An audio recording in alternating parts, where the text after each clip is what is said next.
I've started our broadcast. I'll start our recording.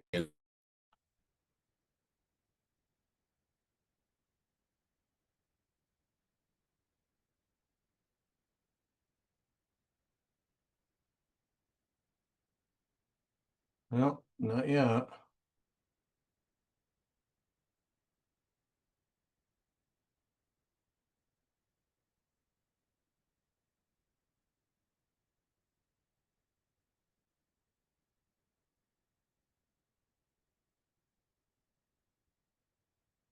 Oh, Barb Riley's in the attendees.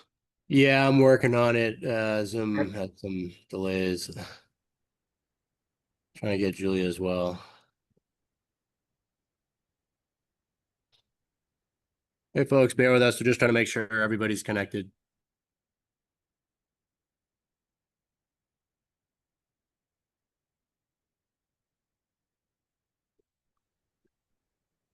Hey, everybody.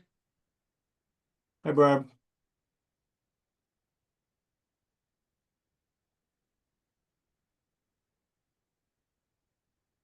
Oh, there's Janet.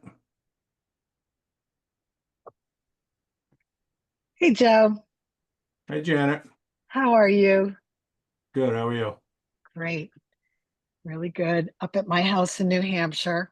Very humid. I'm sure you guys have had a day like that. Yes, we have. Heat index was up to 107 today, Oh at my, least. wow. Got up to 91 at least. Yow. Mhm. That it wasn't quite so bad here. But I wasn't expecting it to be so hot. yeah, it's the humidity, isn't it? That's what really kills me. Mm-hmm. It's tough. But we have a brand new baby loon on our pond here, and it's very fun to watch with its parents. They just float around. It's kind of like mindless, I would say, Joe. Oh, Lovely. I've spent a lot of hours watching loons on lakes in front of me and Yeah, watching parents feeding them and watching parents chase me away because my kayak was too close. yes, They totally. get aggressive. It's kind of crazy. Yes, they do. They do. They do. Yep. On the watch. Aggressive to the point where I believe it was um, on Winnisquam, a an adult loon killed a bald eagle that grabbed its young. No. It took off after it and basically stabbed it and killed it. Whoa. Impressive, because usually the Eagles win. That's great. Usually, Wow. but balloons aren't small birds and they got really sharp beaks. Yeah, that's wild. What pond are you on, Janet? It's a tiny little pond called Loon Pond, believe it or not, in southern New Hampshire in Hillsborough. Oh, nice. It's very nice. No boats, motorboats, just kayaks. You guys would all appreciate it with what we are interested in. We actually, I'm on the Lovewell Pond Association up in Freiburg, and we actually had too many loons last year. There were a lot of competition. We had a lot of success with our nesting program. Yeah, isn't it amazing the resurgence? It's really wild. Yeah. And watching the loons battle for dominance is also another interesting thing. Oh yeah. Wow, that's cool, Barbara. All right. Oh, is Gretchen here? There's Dan. There's Gretchen. Okay. I think we're ready to begin. All right, let's bring this meeting to order. This is July 1st. What's this? Let me try this again. This is the Newburyport Conservation Commission meeting, July 1st, 2025, taking place on a Zoom platform. This meeting is being recorded. The first item on the agenda are the June 17th, 2025 minutes. Does anybody have any comments, changes, or anything? Yeah, I was listed as absent, and I was there. Oh. I'm sure Gretchen can correct that.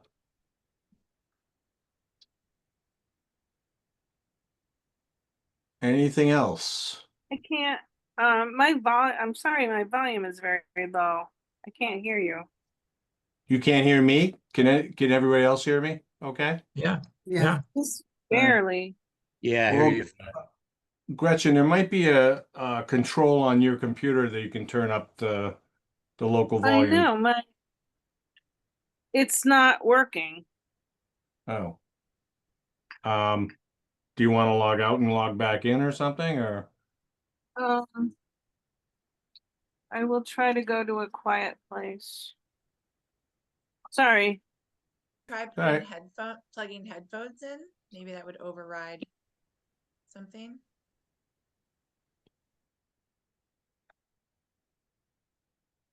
Well, why don't we, I'm gonna try on a different computer. okay. You okay if we just start? You can go ahead. Okay. Thanks. Just a reminder, we usually try to connect a few minutes early just to see if there's technical issues. It might give an extra moment next time if this happens. All right then. So with regards to the meeting minutes, do we have anything else needs to be taken care of?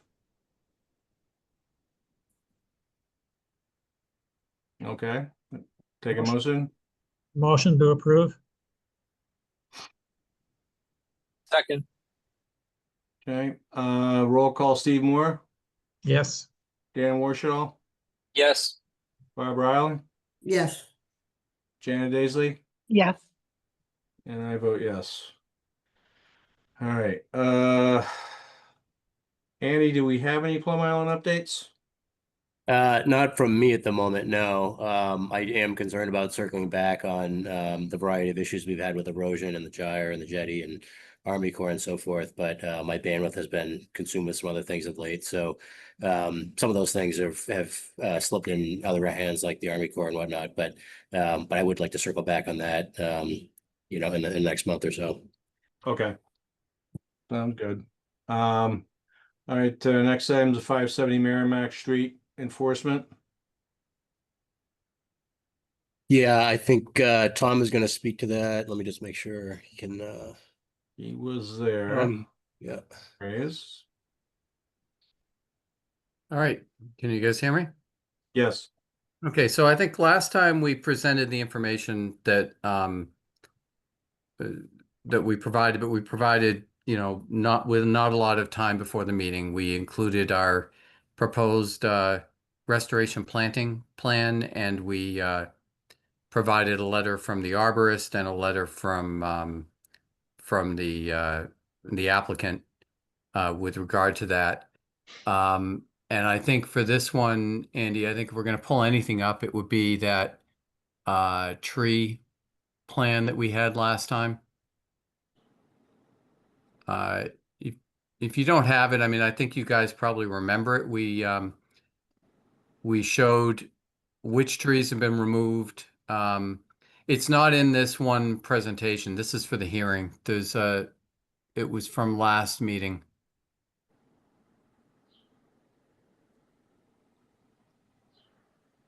But in fact, if you don't have it, oh, actually, is that no? We could go to the landscape plan. The landscape plan now incorporates all of the restoration plantings as a separate column in the planting table, so that the plan set is consistent with the restoration thing. And I think you guys just wanted a little more time to be able to have read the two letters you received and kind of chew on the information that we submitted. But we would ask you guys to consider and accept our restoration plan. And I think, given how how the seasons go, I think looking for a sort of an end of October or mid-November deadline for getting the restoration plantings in would be something that would make sense. We certainly don't want to plant those things in the middle of the summer. Tom, how well do things survive when you plant them that late? I mean, they don't really have time to establish themselves. Well, what happens when you plant them that late is they don't really establish themselves so much in the fall, but they kind of get in, the air pockets get away from the planting so they don't frost heave out if you get them in, before too late in November. And then in the spring, they wake from dormancy and put the roots right out. And I would rather do that than try to plant them early spring or plant them in this kind of heat. And my goal would be to try to get them planted in September, but as you guys probably know, we've had a couple Septembers that are perfect planting weather with cool weather and rain, and we've had a couple Septembers recently where we've had days like today and scorching hot, and you just don't want to plant in that kind of environment.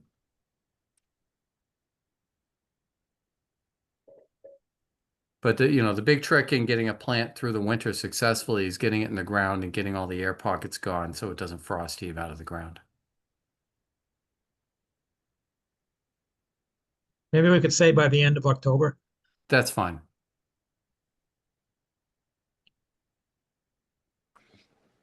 Okay. Anybody else have any concerns with the restoration plan? I don't have any concerns. I was just thinking we still kind of don't know what the monitoring and maintenance plan looks like and what the arrangement's going to be, I guess. Yeah. So with regard to that, what I will ask you guys to do is have the condition in, assuming we get to an order of conditions on the project, would be to, first of all, you can require in the enforcement order that the plant survive for 2 years, for 2 growing seasons. But then you could also have a condition in the order of conditions, since we reference those plants in our plant schedule. If you take a look at the column there, we have restoration plantings as the right-hand column in the plant schedule. So you could also reference their survival and monitoring, et cetera, in a condition on the Oh, it's hot down here. I don't know, someone else is talking. Oh, there we go. Thank you. Go ahead, Tom. Yeah, I'm sorry. So we have mitigation planting, and it's a little ambiguous there, and restoration plan. The restoration planting is the stuff that's part of the permit. The mitigation planting is the enforcement part of it. So that right-hand column incorporates all of the enforcement plants. So you can kind of get it through the enforcement order, and then you can also add a condition to the order of conditions. And what I would envision doing is, once we get them in the ground and once we see that they've survived next spring, is we probably would come in and, once, assuming the project is on track and it's clear all the plantings are going to go in and it's all going to be done, we've got a good track record of compliance on the permit by then, we may ask you to lift the enforcement order, since the order of conditions would then take over all the requirements for survival. But the enforcement order would still remain out there until you guys are satisfied that everything has survived. Tom, sorry, this is Andy Port. Just to ask for clarification, it's maybe seem obvious enough. I don't know if we're looking at the same visual, but you had said right a couple times for the column. I think you're referring to the left column, correct? No. So I just noticed that the heading, I would have preferred the use of the restoration planting in the right-hand column of the 4 on the left. So there's four columns on the left that have quantities of plants.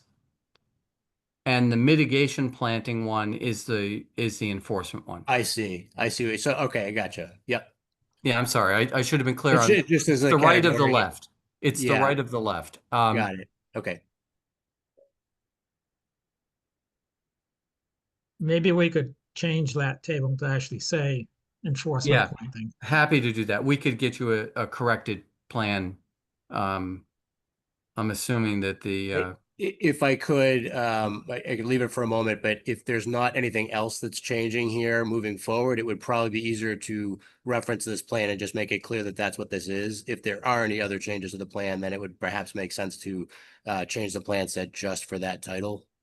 Right. And what we could do is we could, yeah, I mean, we can do either way. We can either swap it with a corrected plan with the same date. Or we can, or you can just refer to that in the enforcement thing. Yeah, maybe we can just reference mitigation planting in Right. the In the enforcement enforcement order. order. Right. Make that easier.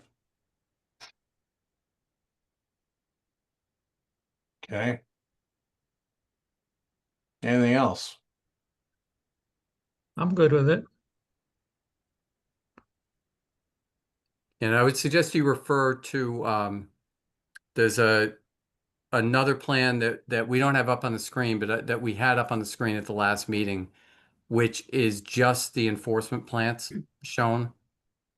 And I can, Trying to pull that up now. yeah.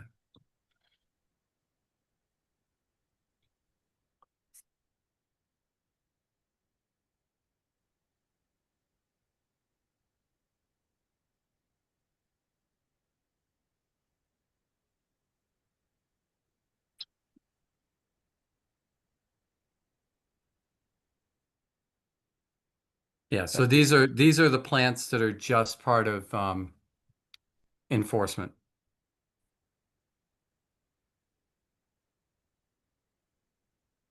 The ones that are in bolder color, and we did it with the entire landscape plan, so you can kind of see how it fits. We're expanding the areas that would be planted as a result of the project in areas where the violations occurred.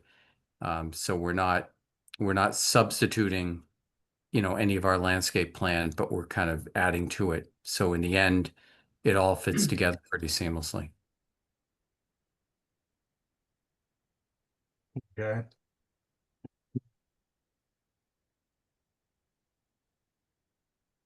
Do we need to vote or we just say we're okay? Well, I think you guys need to, I mean, did you issue an enforcement order yet, or I think we were doing You're this about to as get part of, that. You're about to get that. okay. Okay. So I think you should vote, so whether the commission's aware of this or not, when an enforcement order is issued, any one of you or your staff can sign an enforcement order, and then if it's not ratified at the next meeting, it disappears. It doesn't exist anymore. So I think the right thing for you to do is to vote to issue the enforcement order incorporating that the work on the restoration plan in the mitigation planting column and as shown on that plan be installed by October 31st, and that the plant shall survive 2 growing seasons. I would concur with that as just a general efficient protocol. Okay. We get a motion. I'll make a motion to issue the enforcement order with what Tom just said. Second. All right, roll call. Steve Moore, Yes. Dan Warshaw, Yes. Barb Riley, Yes. Janet Daisley, Yes. and I vote yes. All right. Thank you. Thank you. Talk to you later. Okay, next one is notice of National Grid's planned vegetation management.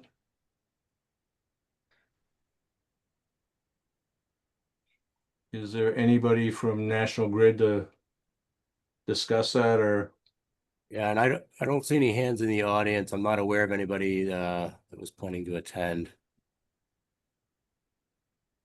So it may be just that you have the communication. Okay. I did have a question about that. It sounded like, they're like asking us to tell them if there's any issues. Oh, you know what? I And- skipped right over the Mass DOT NEVI plan. They were asking in that if we had any issues, which Oh, right. Yeah, that's the one. It's outside our jurisdiction, actually. Yeah. So there's no wetlands near there, and as Yeah.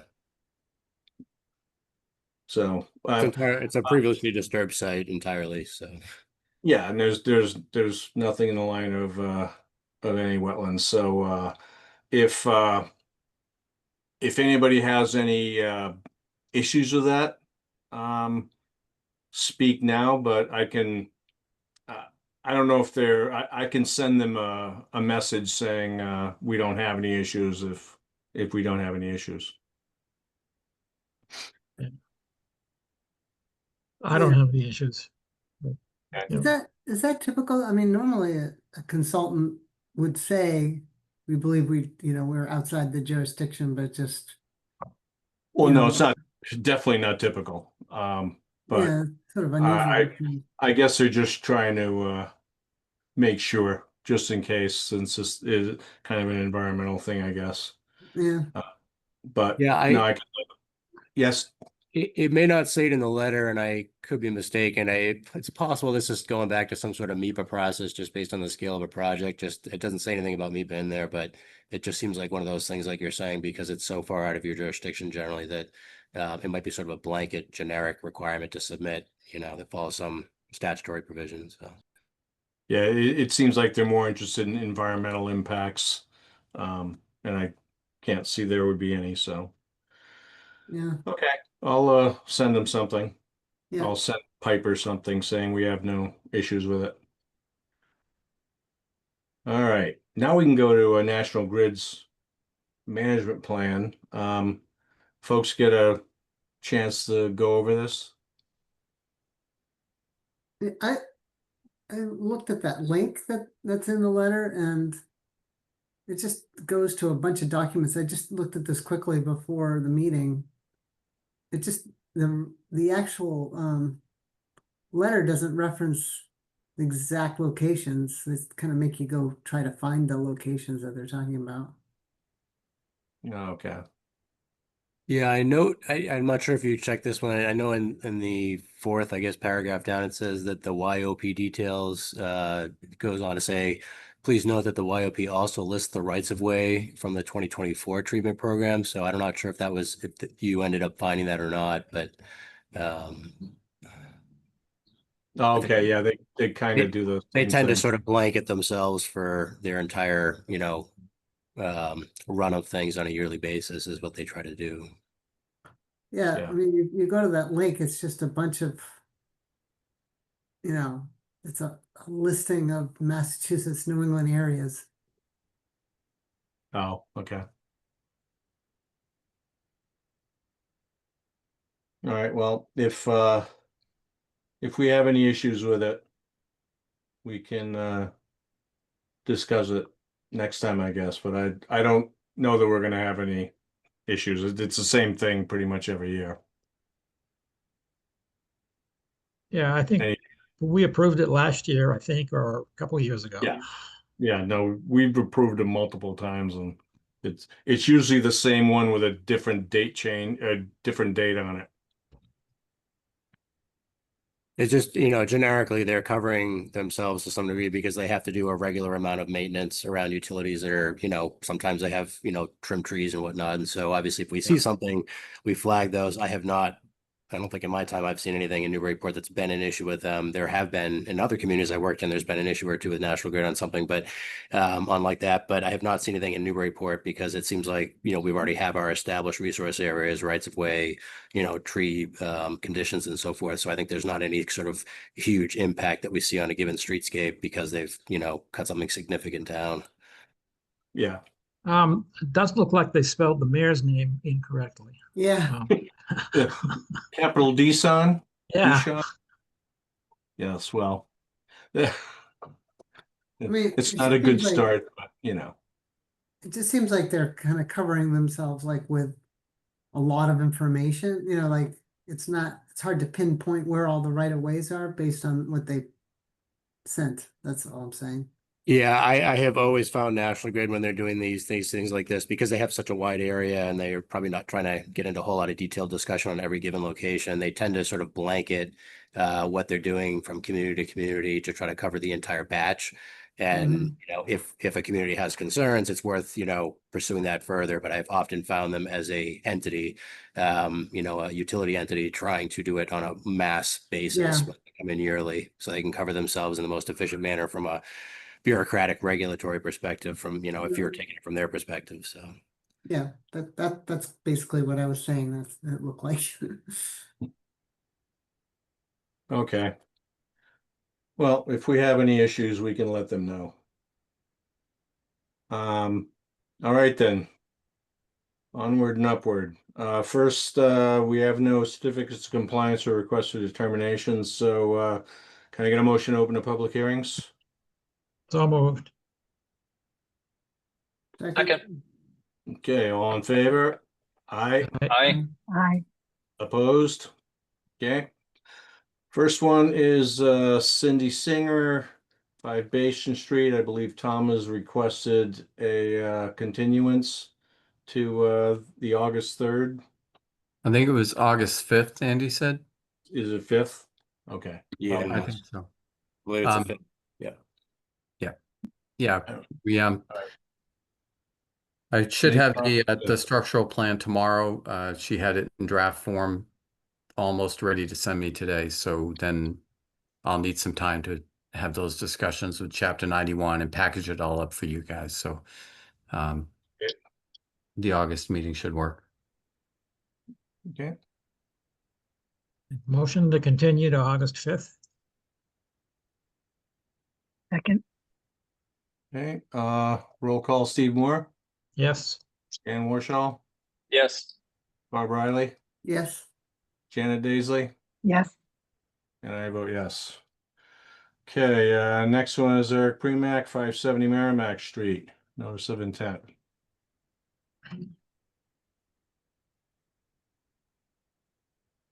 All right. Tom, what do you prefer to start with here? I thought maybe I only have it for this part, but yeah, go ahead. Yeah, I think that binder, the thing with everything in it. And if you can go to the cover letter, that is the first part of that. Sure. And go to the for the first part of the discussion, go to the second page and see if you can zoom in on that photograph. So we talked a little bit about this at the last meeting, but I just wanted to talk to you guys. The DMF comments were about the elevation of the dock over the area, and they referred to it as salt marsh. And I want to point out a couple things. One is on the first page, and you don't need to go back to this, Andy, but if you read the letter, you saw that while there is what we keep changing Latin names, but what everybody affectionately knows is Spartina around here. Present, there's also things like sweet flag, and there's what was some of the other stuff? There's switchgrass and some things that are generally prefer a more freshwater marsh environment. It's just a slightly brackish salt marsh right near the river, and then it transitions to be fresher water as you move away from the river. And the building out there is pretty low to the ground. So we don't have a lot of options in terms of elevating the walkway much. And I'll go to the site plans in a second to show you what we did, but we are using through flow decking. And I want to point out what you're seeing in front of you is a long walkway that was put very low to real pure salt marsh in the Great Marsh, fully permitted. And we actually had a scar of no vegetation under where we placed this in several areas, and within a season, the salt marsh came roaring back underneath it. I've had great luck. I know DMF says they've done studies, and they don't get great results until you get 2 to 1. I tend to think in the wide open areas like this, such as the site that we're looking at, that the through flow decking, even much lower to the ground, still yields a really good success rate in terms of survival of vegetation underneath. And you can see, you know, that we've done it there. We've done it in other locations, well under even 1-to-1 and had good results. You have to be careful if you're down that low to the ground that you don't have what would become a hothouse situation where you don't have it open to movement of air and the air's underneath the walkway heats up like it's in a greenhouse. But in this location that we're talking about and in the location you're looking at in this photo, you know, you don't have that issue.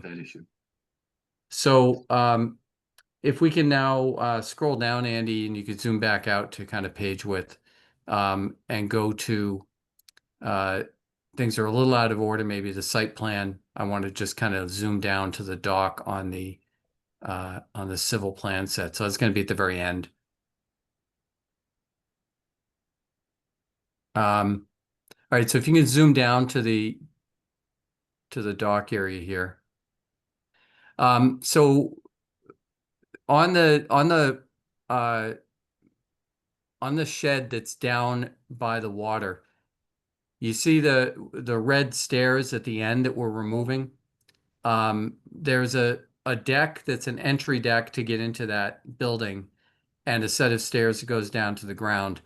Our plan is to basically go off the existing area where people have driven equipment over the years. And I mean, you saw it during the site visit, this old cart path there. Come up with stairs and basically go along where that elevated deck is, and then go up another few stairs to lift it up, go up another few stairs. We're trying to get up as high as we can above the marsh, and we do get up above 1-to-1. We get up, you know, maybe close to 1.5-to-1 at the leading edge. And the thing is, we can't really do any better to get to 2-to-1 without having some way to get up to the platform, and really there's nothing gained. You need enough space to get up to the elevation, right? You can't, you know, I guess short of using a ladder. And then we want this tied into that existing shed. So what we've done is we've increased the elevation of the walkway, and we skinnied it up from what was shown on the original site plan. And then it's a gangway that goes down over the slope and out to a series of floats. And those are proposed to be anchored with helical anchors, but what is shown and quantified in our NOI, in case the helicals don't take, because in this area, because we get the rapid currents influenced by the bridge that's just upstream, we may not be able to use helical, in which case we would have to use habitat mooring blocks. So what we show and what we calculate for our impacts is the habitat mooring blocks. But there is a note just north of the plan view that you're looking at right now that does say, you know, habitat mooring blocks if helical anchors cannot be used. So typically what happens is the installer will go out with a rig and try to install a helical in a test location. And if it works, then they just proceed with that installation. Otherwise, they would back out and get the habitat mooring blocks, which are trapezoidal mooring blocks that have a number of different holes and openings in them that allow for fisheries habitat within them. And that's generally the next preferred alternative to the folks at Natural Heritage and Marine Fisheries. So that's the update on the dock plan. Okay, so Tom, the yeah. reason you wouldn't use the helical is because you run into bedrock, or Well, or it's too stony to even get it in. So okay. in places like this, I think odds are better that helical will work than not. But because of, I think as you all know, the bridge upstream, both bridges kind of compress the current and cause a little bit of a water cannon effect downstream, especially right up near Spofford Street, and scour out a lot of the finer sediments. So getting helicals in place and embedded deep enough to hold something in that environment is definitely challenging closer to the bridge. We're just in kind of that marginal area where I'm not sure if it's going to work. So we want to permit the backup, but you know, we are going to give the helical a good try.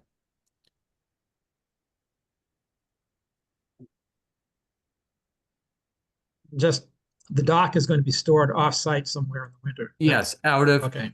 yeah, out of jurisdiction. Typically, whoever's doing the install, floats them downriver from usually stored at a nearby marina. And or they're taken to the boat ramp, removed and trucked inland somewhere. Then they're floated in with the gangway, which is, connected at a high tide.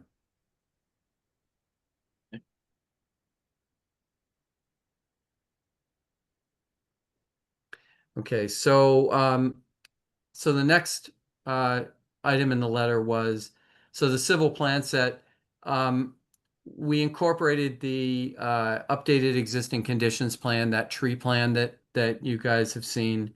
And we updated the plans with the DMF comments, and they now correlate and line up with the updated landscape plan, which we separately updated to reflect the plantings in response to the enforcement order.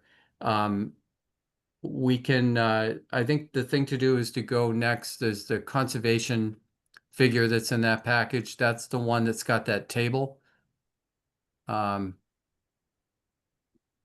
Yeah, right there. So what we've produced is a table showing the areas that are not your typical landscape as part of this overall project. And if you take a look at those colors, you kind of have a few different areas. You have area 1A, which is the woody area, which is down along that creek, and 1B, which is the woody area, which is the area where those trees were just cut, that's being restored to have some trees and some understory. So basically,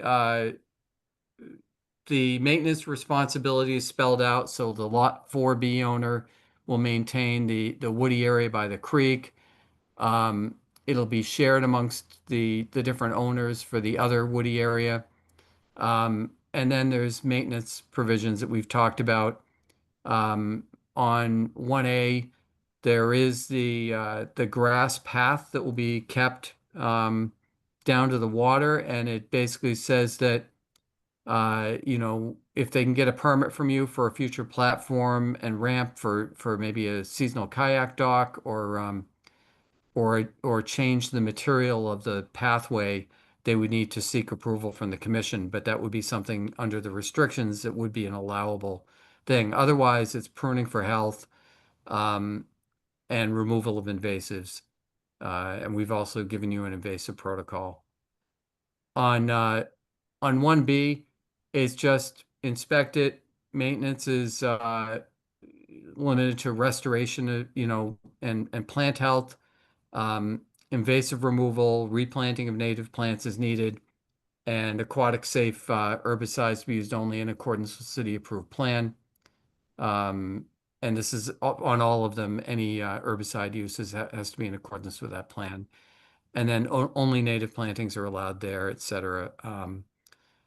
The next thing is the wet field, meadow, brackish marsh area. That area is going to be allowed to naturalize. Biannual mowing once in late spring and once in the fall. Invasive removal is needed, and then particular attention paid to Phragmites growth.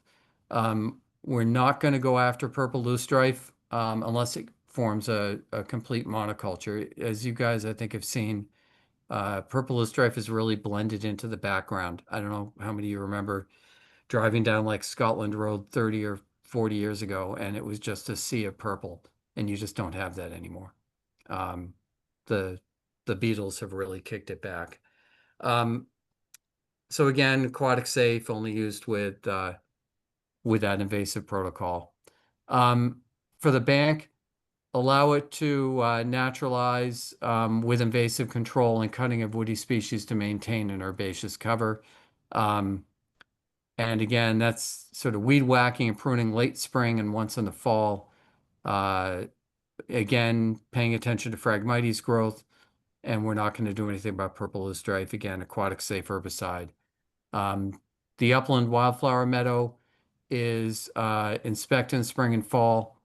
It's a late or sort of spring after the seeds have wintered over and before the new growth exceeds the blade height. So in other words, you want to go through and cut all the seed heads and the dead material and leave it there to mulch. And those seeds, by wintering over, are more viable, and you kind of perpetuate the meadow that way. And then the aquatic safe herbicides are to be only used in accordance with the city plan again. The Lomo Meadow area, that is not part of our proposed conservation restriction area. That's that sort of second half of the lot 4B lawn area, and that is going to be kind of the less used lawn area. That can be mowed more frequently, but the seed is capable of slow growth and monthly mowing. It does grow unevenly. The different fescues grow at different rates. So if somebody has company coming over or they, want to set up a volleyball net for a little bit, that certainly would be okay. They just, they could mow it. But in general, it's not going to be an area sort of regularly maintained through, the kind of aggressive approaches that you would use on a more traditional Kentucky blue lawn. And then the common area, this is the area that is more regularly maintained. It includes the cart path. It includes the area around the boathouse, the running plumbing and power, installation of lighting, maintenance of structures, maintenance and replacement of the path surface, boathouse, waterside dock, and shed. Subject to a limit of 20% on an increase in the building footprint. And obviously that would require conservation approval. But there would be a limit on how much bigger that thing could get with time, whether it was an expansion of the deck or the building itself. And city approved herbicides.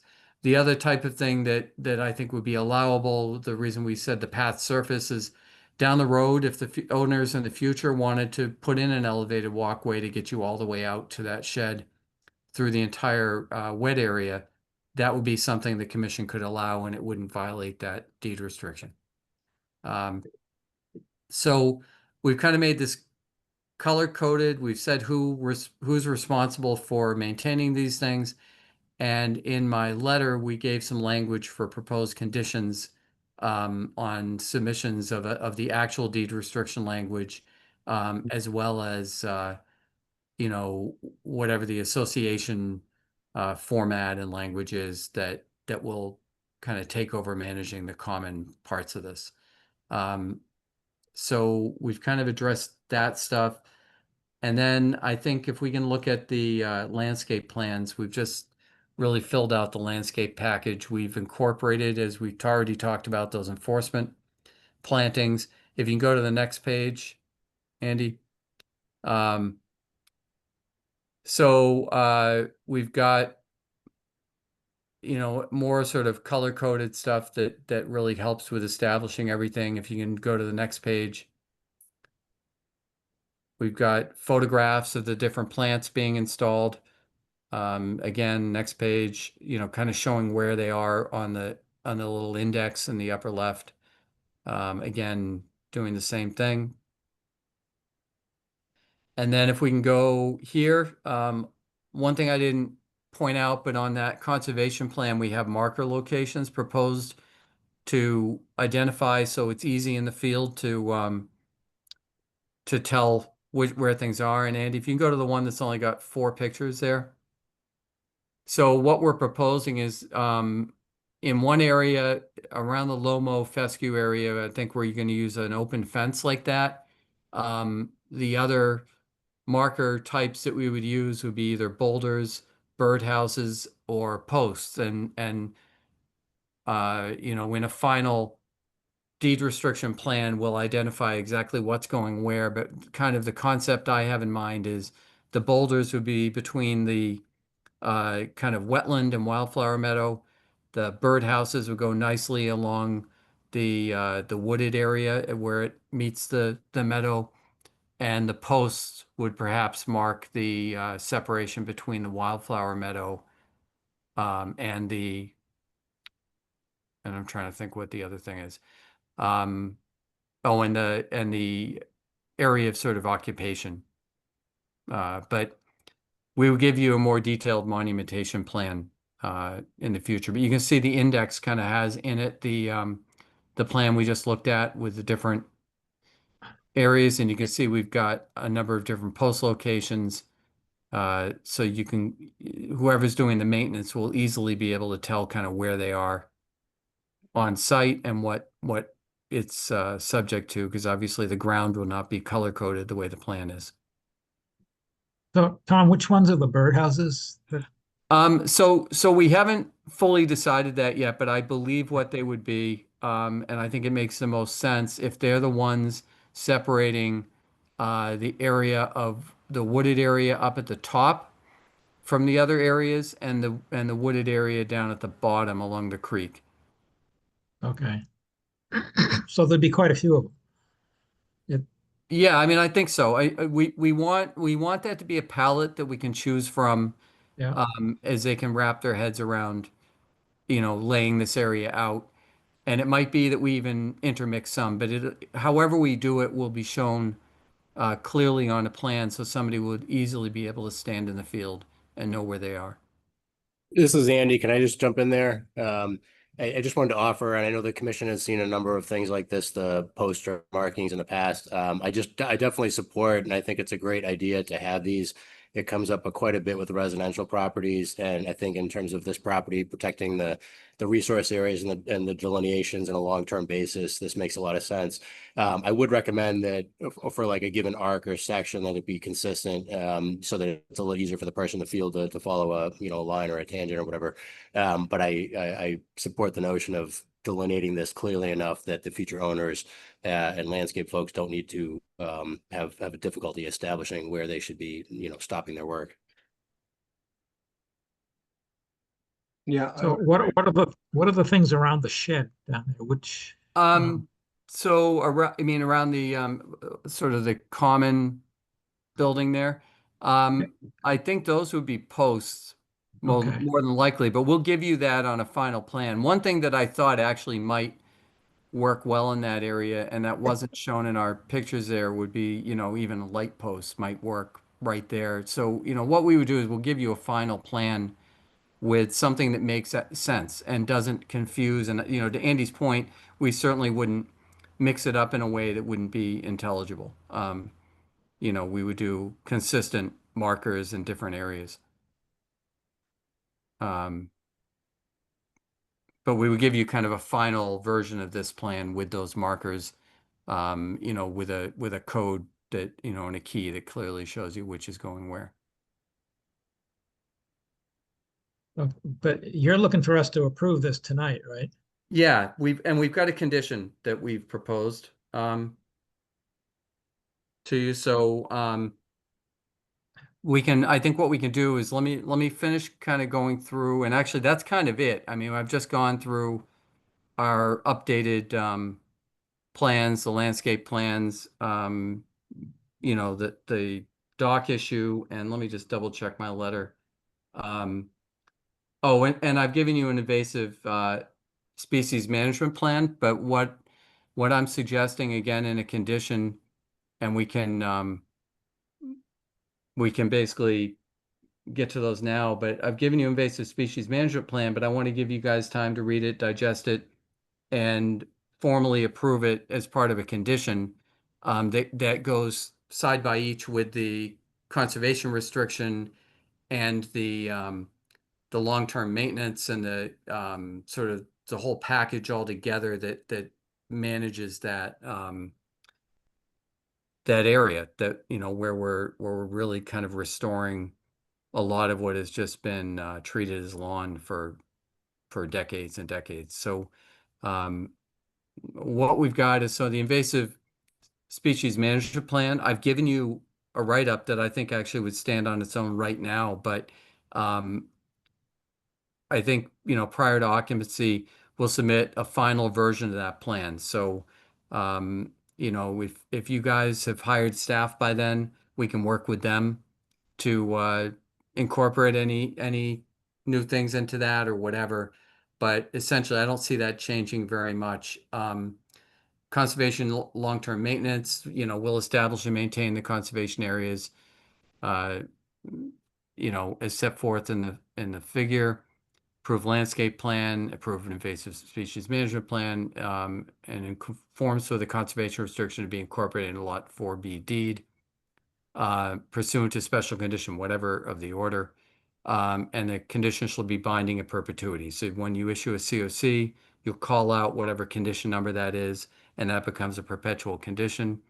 The conservation area markers installed and maintained in locations identified on the plans. Marker style should be substantially similar to those depicted, with final marker details to be reviewed and approved by the conservation administrator prior to installation, and the markers should be maintained in perpetuity. So we would give you guys a plan to review and approve prior to getting those installed. And then the conservation restriction itself shall be subject to you know, a conservation restriction. So that excludes the fescue meadow area as it does in the table. And then and shall impose restrictions on long-term maintenance and obligations consistent with that figure. Authorize inspection of the area by the Conservation Commission upon reasonable notice, and shall run with the land in perpetuity in accordance with, you know, M.G.L, blah, blah, blah. So so I have a question about the 4B. Could you just show us the lot that that 4B is on again? oh yeah, so if we can go Um, to and if you just yeah. want to scroll to really any of the plans. Well, I'm just a little bit confused about. Okay, so if you any common land, is there any? no, so this is a unique thing. We're creating 5 lots. Yes. There was a discussion at one point about, you know, should we create an open space lot? I believe Right. that for reasons not having to do with conservation, but more having to do with planning, we were kind of advised against that. But what we've done is essentially created open space within Lot 4B. And if you see where the kind of bluish purple color that is the walkway down to the dock, where that goes all the way up to the left, Mhm. you see where that ends at a lot line. So that is the I guess would be the southern lot line of Lot 4B. The proposed single family home you see is on Lot 4B, and everything that's subject to the restrictions is within Lot 4B. Okay. So So all of the other homes are going to be sharing, because they're going to have access to portions of that area yeah. and access to that building that's in Area 5 and access to be able to use the docks.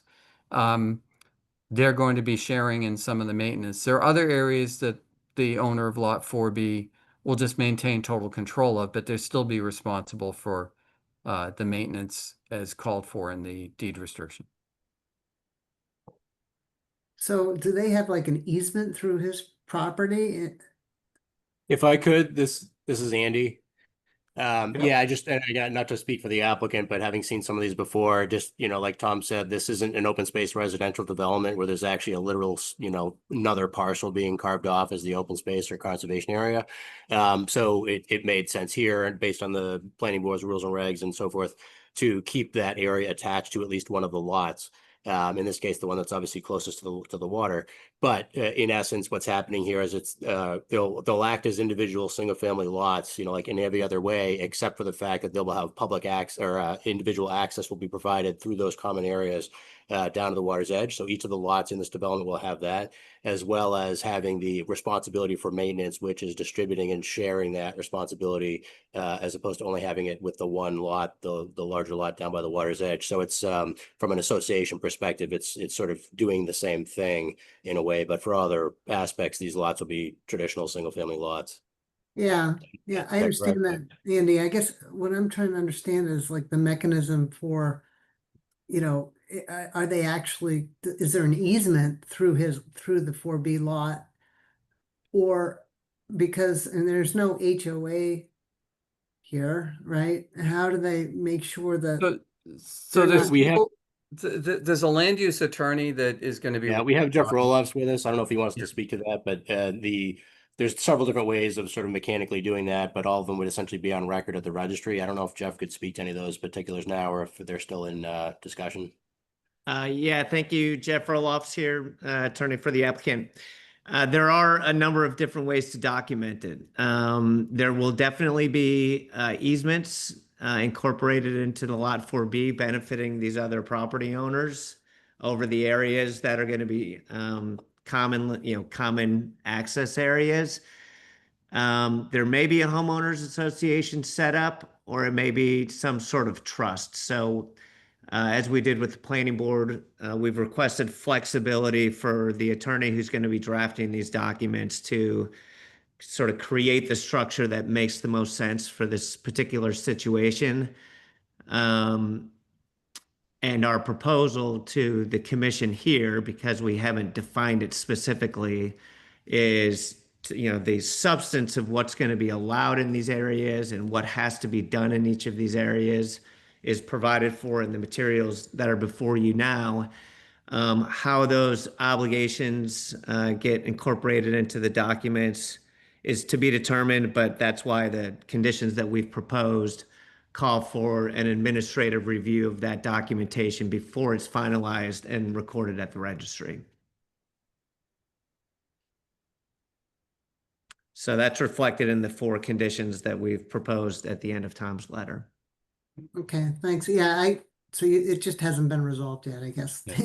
Yeah, There's different ways to do it, but you haven't resolved it. And I correct. just think maybe thinking for, how this is going to be maintained in the future, so there's not fingers pointing and who's responsible and, and one person being responsible for the vast majority of it, but not certain areas where, if they're not home, there's going to be people walking, potentially onto their property and potentially disturbing, but just let alone that, just maintaining it and who's responsible for it. I think it can get kind of confusing the way it is right now. Well, it is gonna be clarified in the document. So the format that we discussed last week, which I think is likely to be the case, is gonna be sort of a cross easement maintenance conservation agreement that all of these homeowners are gonna execute. It will lay out, which areas there's going to be common access to. Those will be covered by the easements. It'll lay out the maintenance responsibilities with reference to the order of conditions from the commission, as well as these, whatever documents are approved there. And it'll reference the conservation restriction, which will then be embodied in the deed for Lot 4B. So there will be a document prior to the sale of these lots that clarifies everybody's rights and responsibilities. So I get that it seems somewhat confusing now because the document hasn't been generated. But the substance is in front of you, and that substance is going to get folded into these documents so that the buyers of these properties understand all of these things that. Yeah, Jeff, this is Andy. If I could just ask, because I see the parallel there on myself in these conditions. The one thing I don't see, and perhaps you could clarify, is our understanding, at least from the prior dialogue. And as I mentioned earlier, it seemed like the intention here was to make it clear that the other property owners are sharing in that maintenance responsibility. I'm not seeing that there's a reference in these conditions, unless I'm missing it. I'm not seeing a reference to the obligation tying back to the other properties. If these are the conditions for the order of conditions, it seems to be here that it's only placing that responsibility on the lot 4 down by the water's edge, and that then there'd be another mechanical document. But if that mechanical document or a reference to it is not included here, it's not clear to me that the Conservation Commission approval would be referencing the need or importance of having the shared maintenance responsibilities there, to Barbara's earlier point. So unless I'm missing, just wondering, is there language still that we're missing? Or if you can zoom in on the table, there's a row that says who's responsible. Yeah. You were just on that sheet with the table there. So if you can get to the table. So you can see area 1A is just the lot 4B owner. 1B is shared by all the That's lots. the fourth row down indicates whether the area is going to be maintained only by lot 4B or shared pursuant to an agreement. And the other thing I want to point out is your order of conditions is going to be on the property of lot 4B, in addition to every other lot that has jurisdiction.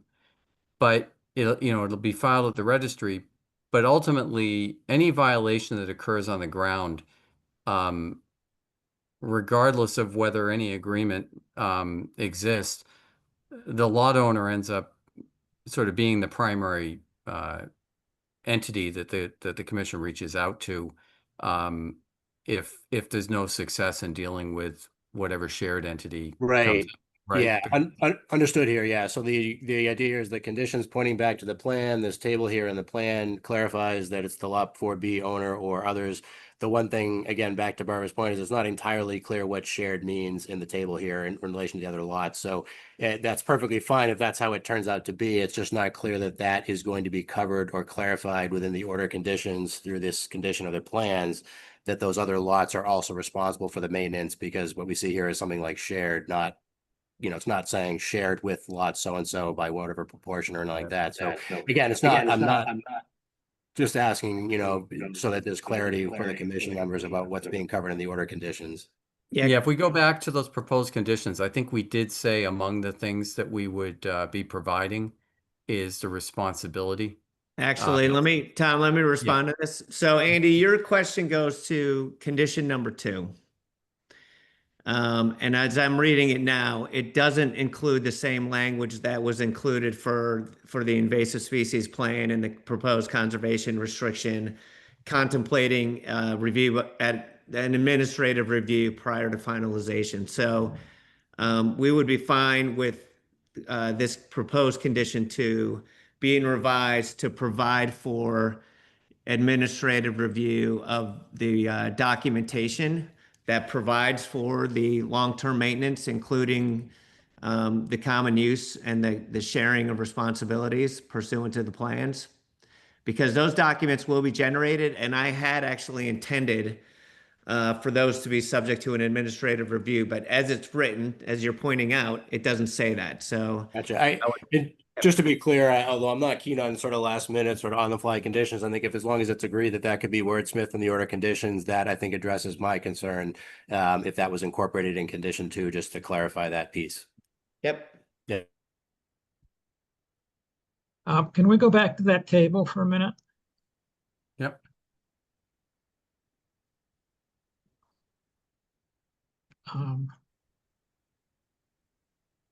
So the area 3 and area 4 is the responsibility of the lot 4B owner to do all the maintenance on that?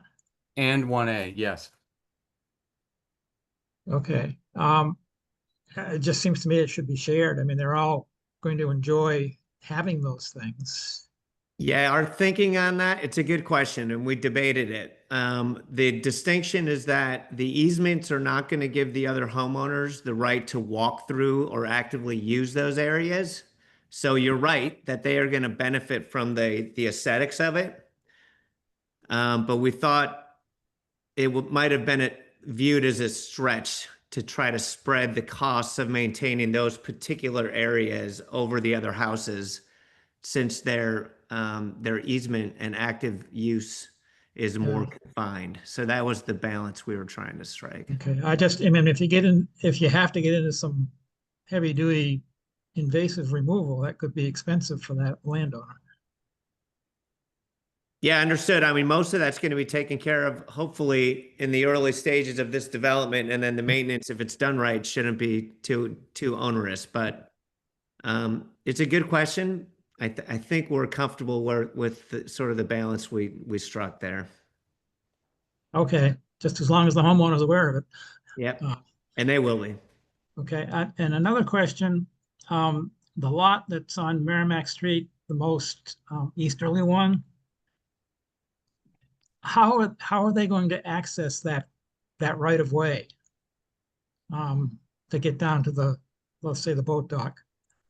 I think that they're going to be provided an easement that extends the back to across the back of their property line.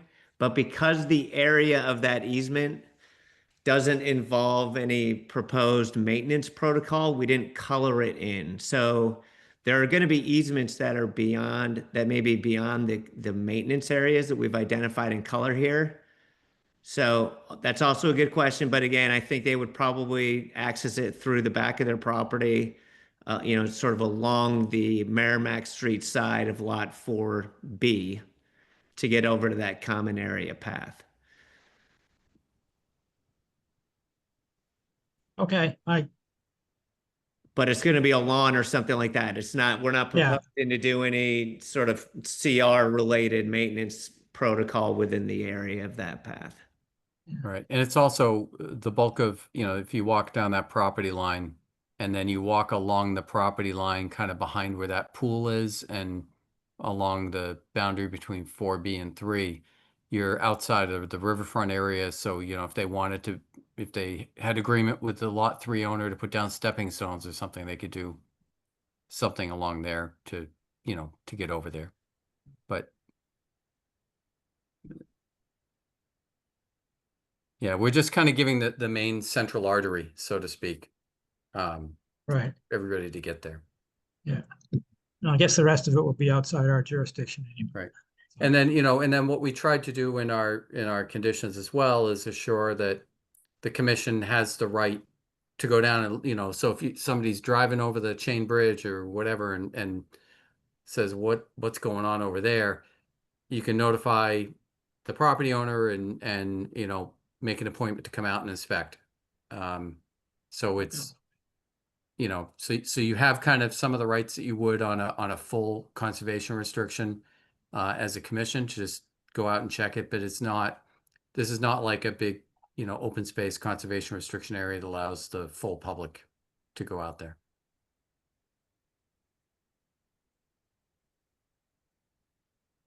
Okay. Anybody else? Well, I'm fine with what we're doing. I'm just a little uneasy with all of the conditions that I don't completely understand, and some of which may change. So that's where I am. I don't know how anyone else feels. Yeah, I mean, I think that you can probably build it in to say as long as you can review those documents that, clearly indicate who's responsible and for which area, and, so that we can be assured that it would be maintained in accordance with the maintenance plan, in perpetuity, I think it just depends on what that looks like, right? And then the other thing I was just thinking that the docks, it does make sense that they would float them down the river, but I mean, you certainly wouldn't want anybody to have heavy equipment or track mounting rigs or anything like that going down on that property. I don't know if that should be clear that that's not allowed, Yeah, I mean, I might suggest you could actually have a separate condition. I mean, I sort of captured in our conditions, but that in perpetuity, the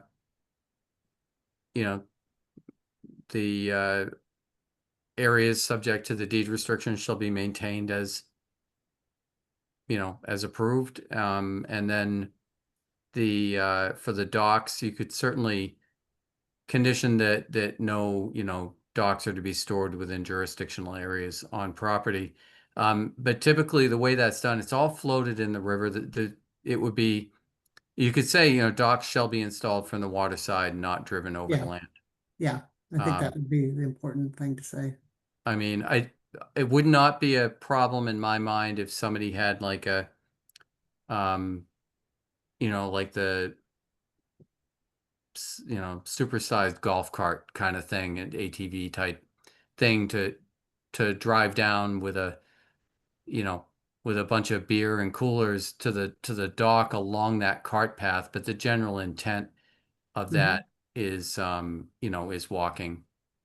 And certainly, I mean, a condition of the cart path should not, no no motorized access over the cart path when tire rutting is, can be reasonably expected. I mean, I think we've all seen that area is sort of rock hard dry during the summer. It's really, more vulnerable in the spring, and that cart path still there's some type of roadbed material, under there, or just as compacted soils from being used over 60 some odd years. And I think you saw in one of my photographs that I submitted as part of the notice of intent, there was a crane parked out there for a while. It clearly got some pretty heavy use in the past.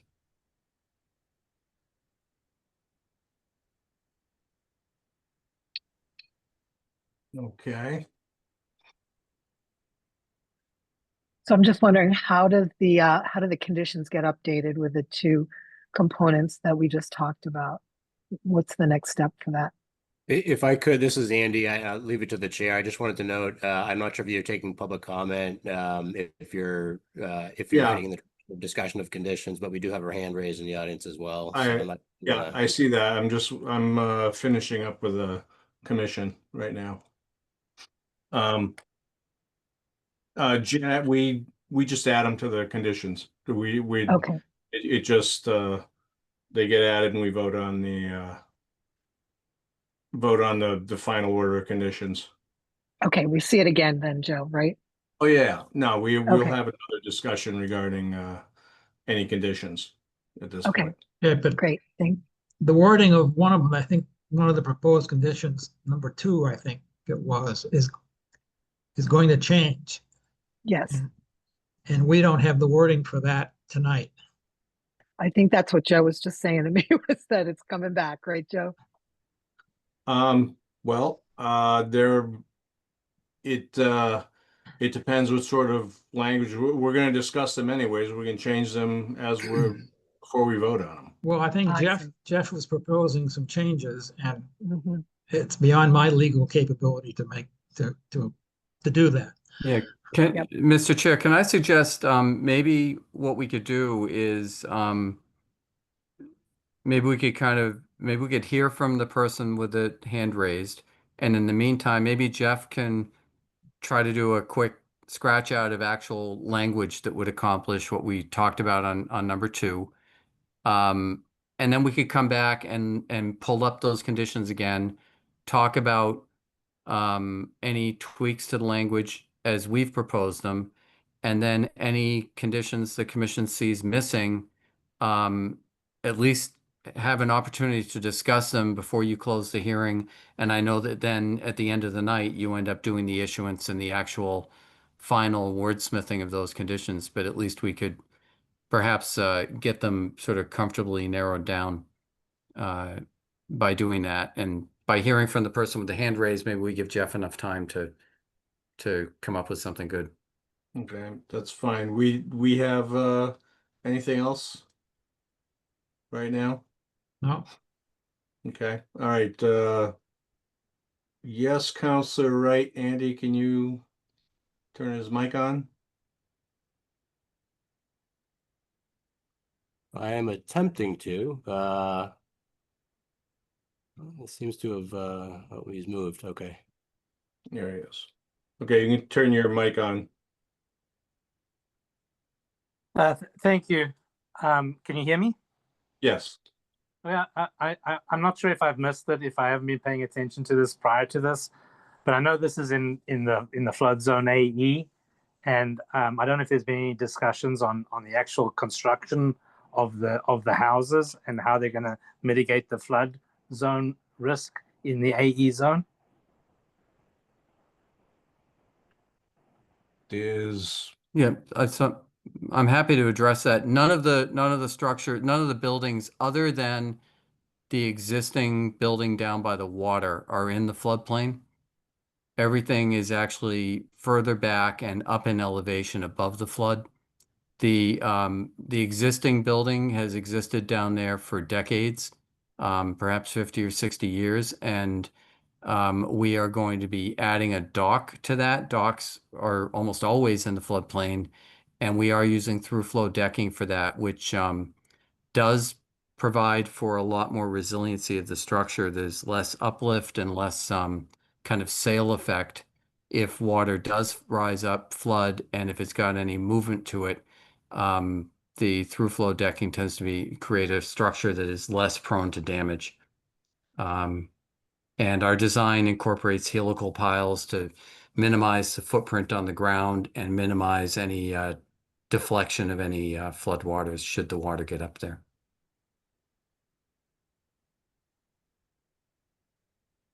Yeah, I'm not sure that. On the site plan, we should have the floodplain. In the earlier hearings, we did pull up the flood map and we did go over and kind of detail where the flood line is, but it kind of more or less cuts through where that. Okay, so if we can go to your right. Keep going, keep going. Okay, see right there where it says FEMA flood zone X? That is the end of the floodplain. The area to the right of that is within the flood, and the area to the left of that is out of the flood. And you can see the contours right behind it. The grade to the right within the flood is elevation 7, then elevation 8, then you have the flood line. And then by the time we get to where that shared relocated and kind of renovated shed is going, we're up around elevation 15. So we're 6 or 7 feet elevated above the floodplain in that area. And then as we get to the houses, they're 20 feet-ish above the flood. Or sorry, 10 or 12 feet above the flood, but a significant elevation up. Okay. Within the flood, there'll be a lot of plantings. And those plantings will increase the friction on floodwaters, so they tend to slow down fast-moving water and have a beneficial effect. Okay, thank you. Thank you. All right, did we give Jeff any time to write that up? Maybe we can go back to the letter and pull up Yeah, that I line. have a proposed insertion for condition number 2. So right before that last, looking at condition 2, immediately before that last sentence, this condition shall be binding in perpetuity.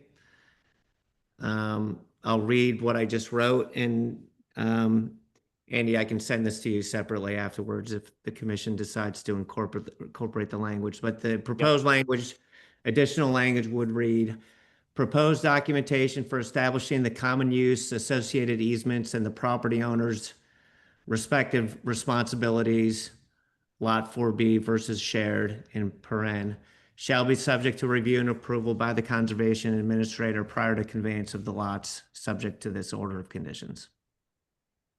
So that would give you the review. That would give your agent or staff the review opportunity to make sure that the language correlates with what was represented during these proceedings and is consistent with what's on the table.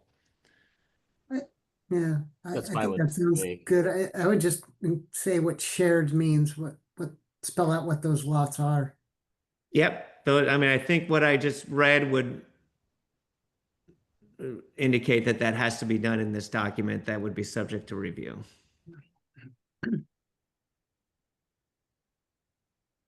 It just is Andy. Just for the record, I'm fine with that. Okay.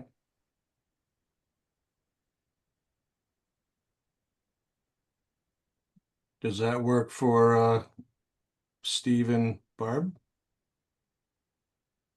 I think so. Yeah. We will get to review it. Okay. And Mr. Chairman, I think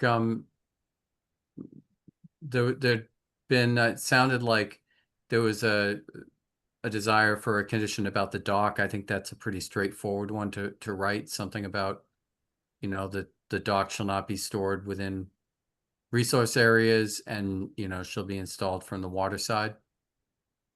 Right. Yep.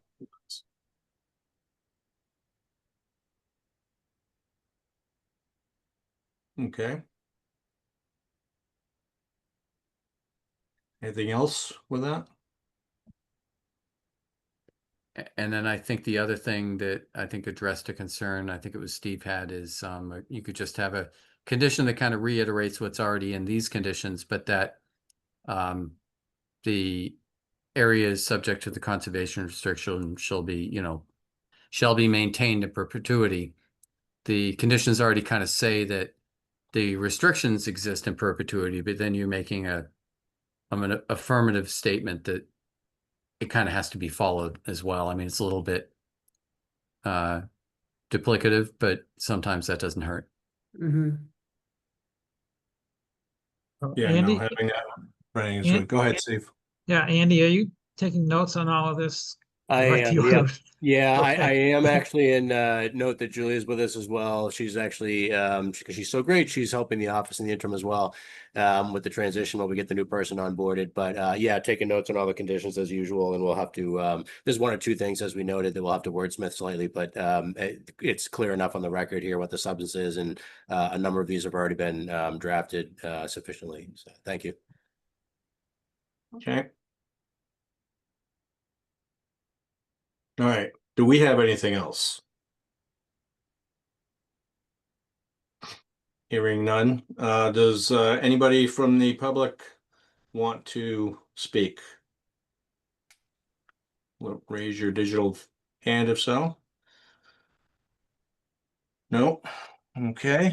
And what shall we do? I'll make a Motion motion to close the hearing? second. All right. Closing the hearing. All right, we'll do a roll call. Steve Moore, Yes. Dan Warshall, Yes. Barb Riley, Yes. Janet Daisley, Yes. and I vote yes. All right. Joe, I would just Thank you. note, it did come after we closed the public comment, but we did have a hand raised in the audience. I don't know if that's related to this matter or not, or something different. Just wanted to note that. Oh, okay. Let's, well, I'm gonna let them speak.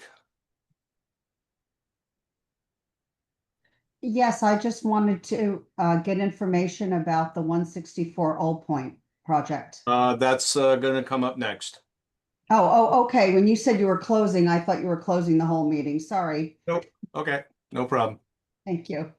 Thanks.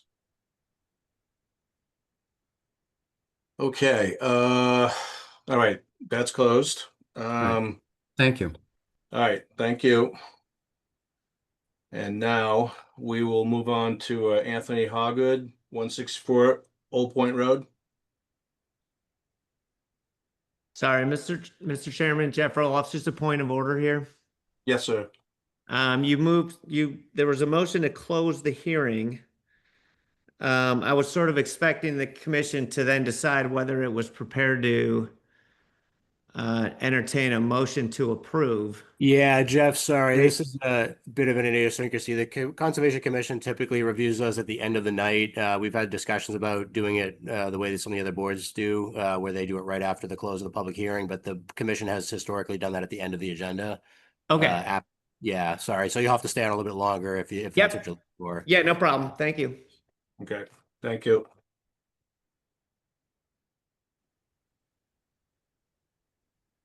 Am I all set to Okay. go? And I think Jay. Yes, you Jay are. with us. Yeah, so good evening, Jay Blackridge with Hancock Associates. I'm representing the applicant for notice of intent for the renovation / addition to a single family home at 164 Old Point Road. Actually, do you mind going back to the first sheet? I just want to look at the locus map quick. So as you can see on this sheet, the property is located on Plum Island on the northern tip there. Now we can go to the next sheet. Thank you. So this is our existing conditions plan. This outlines how the site looks in the current state. So near the bottom of the plan, you can see that circle. That's Old Point Road.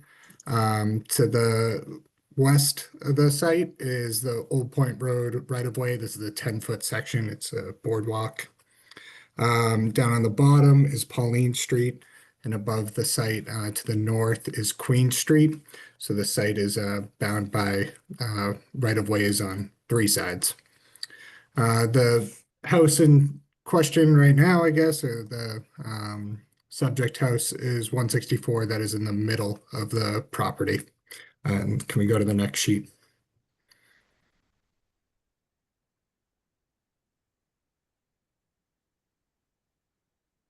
This is our proposed site plan.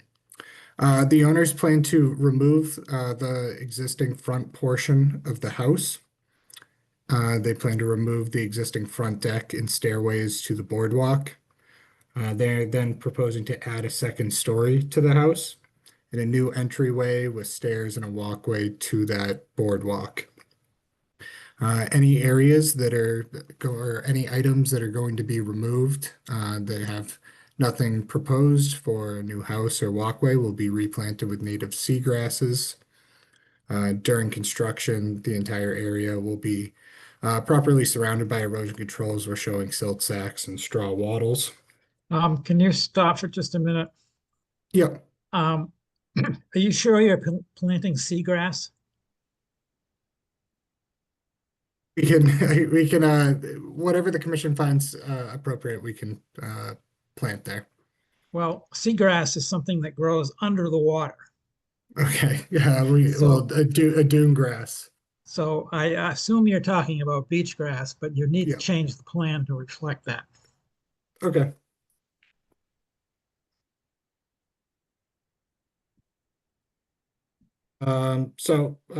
The entire property is within Barrier Beach. There's 100-foot buffer zone from coastal dune. It's slightly outside the limit of work. You can see that in the south side of the house.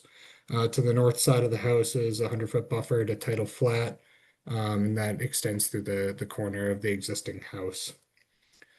So in terms of the 25%, 50% rule for Plum Island, there's only a 1.8% increase in floor area ratio over existing, which is well below the 25%.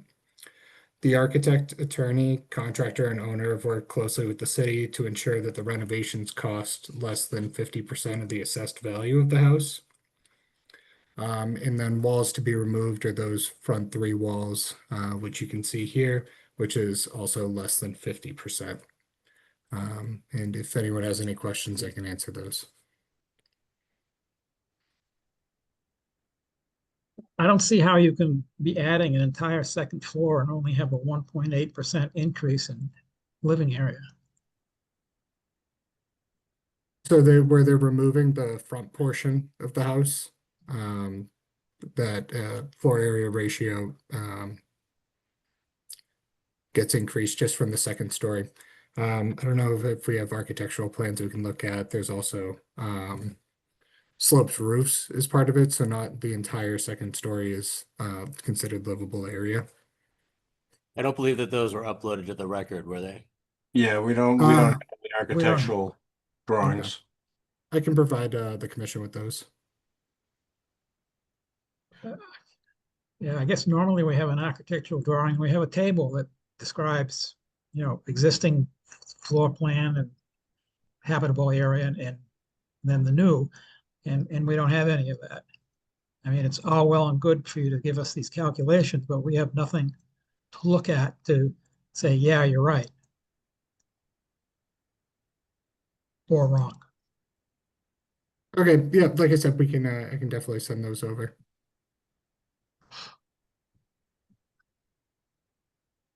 Also, typically, we would have a letter from an engineer verifying that the foundation can support a second floor.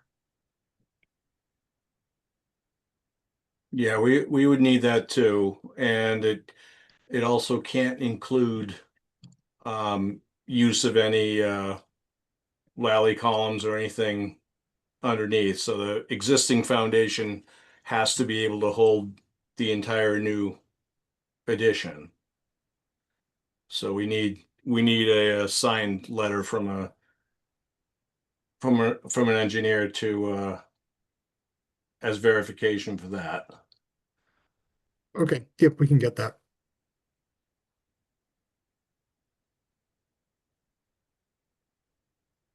And yeah, we definitely need the architectural drawings because I need to see what walls you're talking about removing and um, you know, what the whole area is going to look like. Basically we need the information that you use to determine that you were not going over those limits. We need to look at all that information. Yep, I can provide that. Okay. And that would include the information of, the cost, either the cost or, the assessed value now and what the assessed value would be later. Typically, we get that information from whoever did that work. Okay. Yep, I have a letter on the valuation of the house.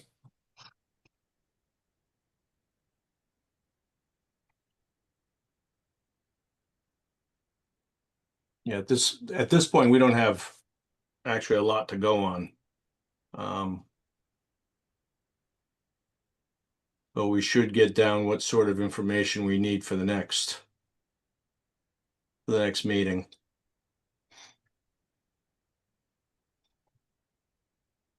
I think Julia has her hand up, Joe. She does? Oh, okay. Go ahead, Julie. Thanks, Joe. I just wanted to offer that for the applicant's assistance in getting this information or organizing this information for you all. There is a form that we have online on our website, and it is called the Substantial Improvement Certification Form. And that gives the specific instructions of what they need to provide to ensure that this would not, this would stay under the 25%, 50% rule, and thereby not need to go up on pilings. So he can, or he or she, whoever the applicant is having work on this, can find that form on our website and submit that through the OpenGov portal with the associated documentation that it requires. Okay, great. Thank you. I'll look into that. Okay.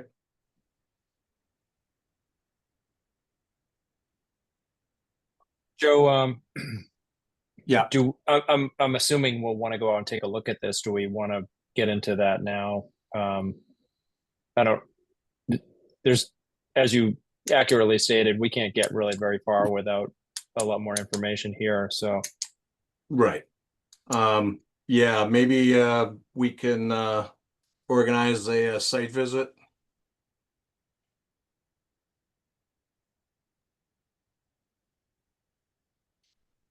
Sounds good. So where are we here? Jay, we would like to go out and see the property. Yep, that works for me and the applicant. Let me know what your availability is, and we can have someone be there to meet you. Okay, how do we want to do this? Why don't do you have any I would say time this coming week's not gonna work, but next week possibly. Maybe you can share a few dates that we can discuss going out there, dates and times, or Yeah, I'm out of town and won't be back until the 16th. okay. Julie, go ahead.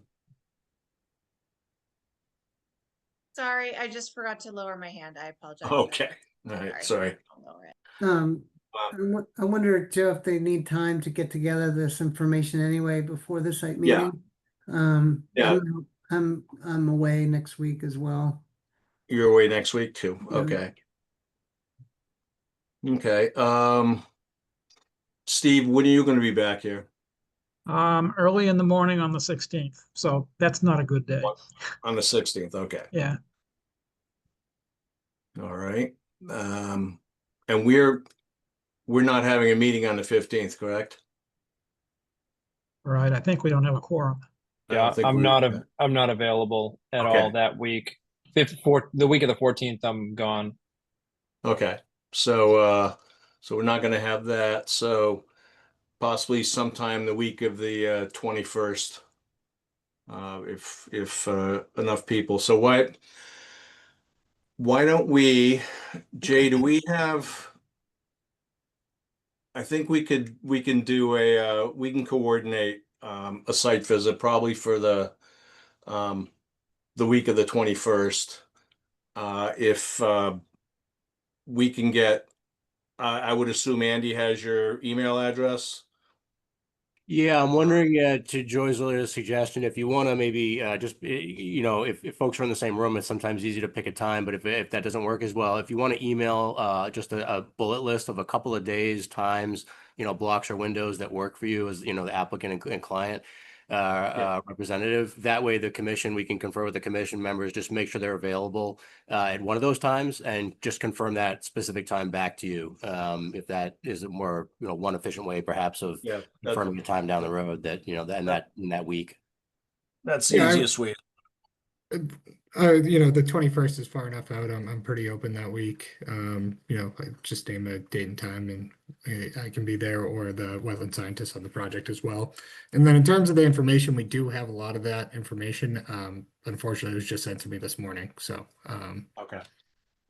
Yeah, so we'll talk amongst ourselves, see when it's best for us to meet, and we'll let Andy know, and he can let you know. all right, great. And if you don't have my email, I'm sure I can figure out yours and send you my info. Yeah, it's just APORT at newburyportma.gov. Okay. What was I gonna say? I lost it. Okay. So at this point, do we have since we're done here, BJ Mangiani, if you want to, I know I didn't spell that right or pronounce that right, but Andy, if you want to let them speak.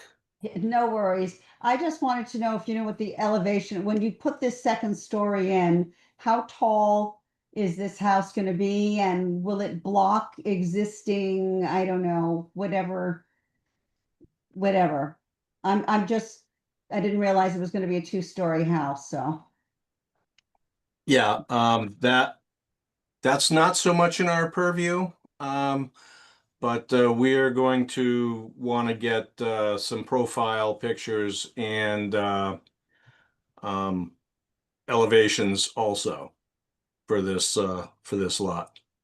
Thank you. I think to Joe's point, the applicant, looks like the applicant's been asked to submit the architectural plan. So we would essentially see that here as another upload to the OpenGov application that's posted online. So if you're looking at the commission's agenda or the particular item here, the applicant uploads materials. And so that would be submitted as a subsequent upload to that record. So you'd be able to see from that, at least through this permit process, I think the architectural plans that would identify that information probably. Okay, thank you. All right, thank you. Anybody else? Not seeing anybody. So Jay, would you like this continued to our August 5th meeting? Yes, please. Okay. Get a motion to continue? Motion to continue to August 5th. Second. Okay, roll call, Steve Moore, Yes. Dan Warshaw, Yes. Barb Riley, Yes. Janet Daisley, Yes. and I vote yes. All right, thank you. Thank you. All right, next item is City of Newburyport, 115 and 157 Water Street. Notice of intent. So bear with me for a minute. I'm just trying to make sure that everybody who's representing here is able to represent. So we have a few folks here, Jordy Vining from the planning office, Chris Pratt from our wastewater treatment facility, and David from BSC. David, is anyone else with you?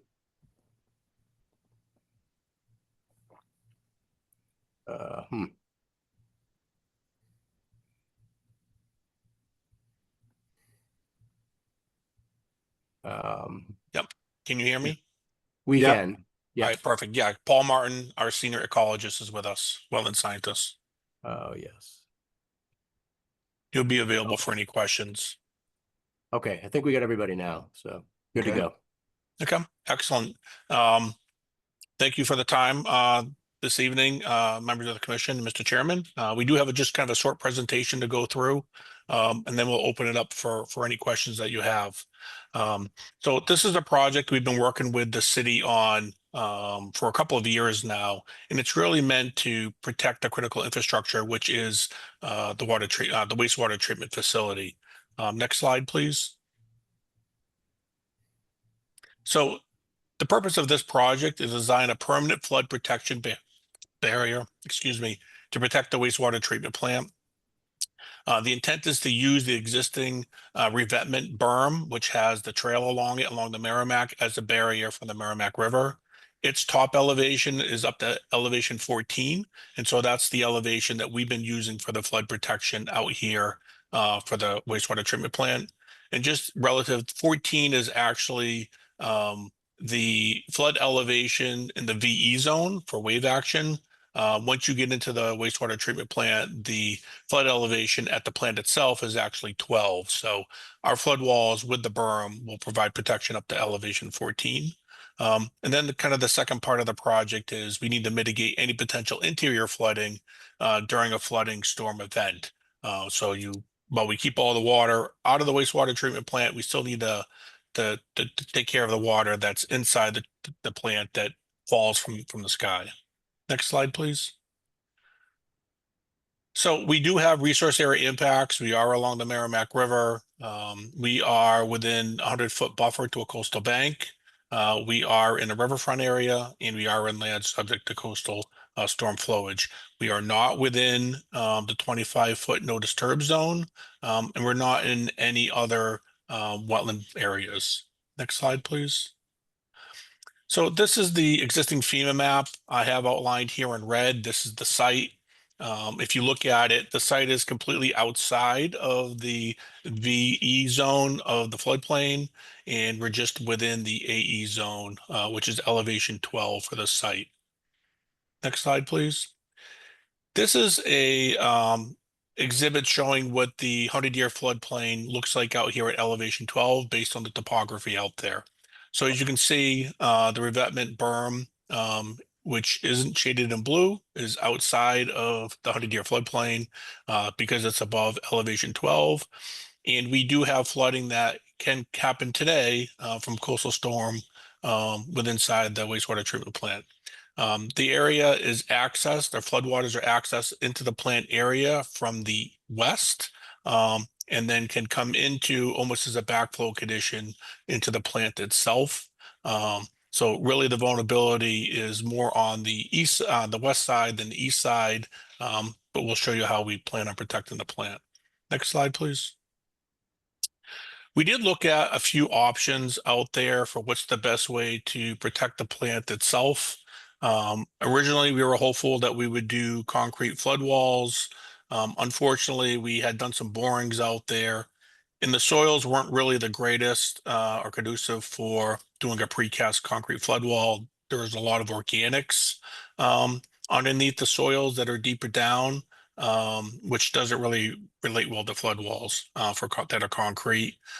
We did explore doing a sheet pile wall, flood wall. Concerns with the sheet pile would be the vibrations that it would cause. The vibrations aren't good for the facility itself, but we also had concerns with a lot of the older houses that are adjacent to the property in this neighborhood. So we didn't really want those types of vibrations.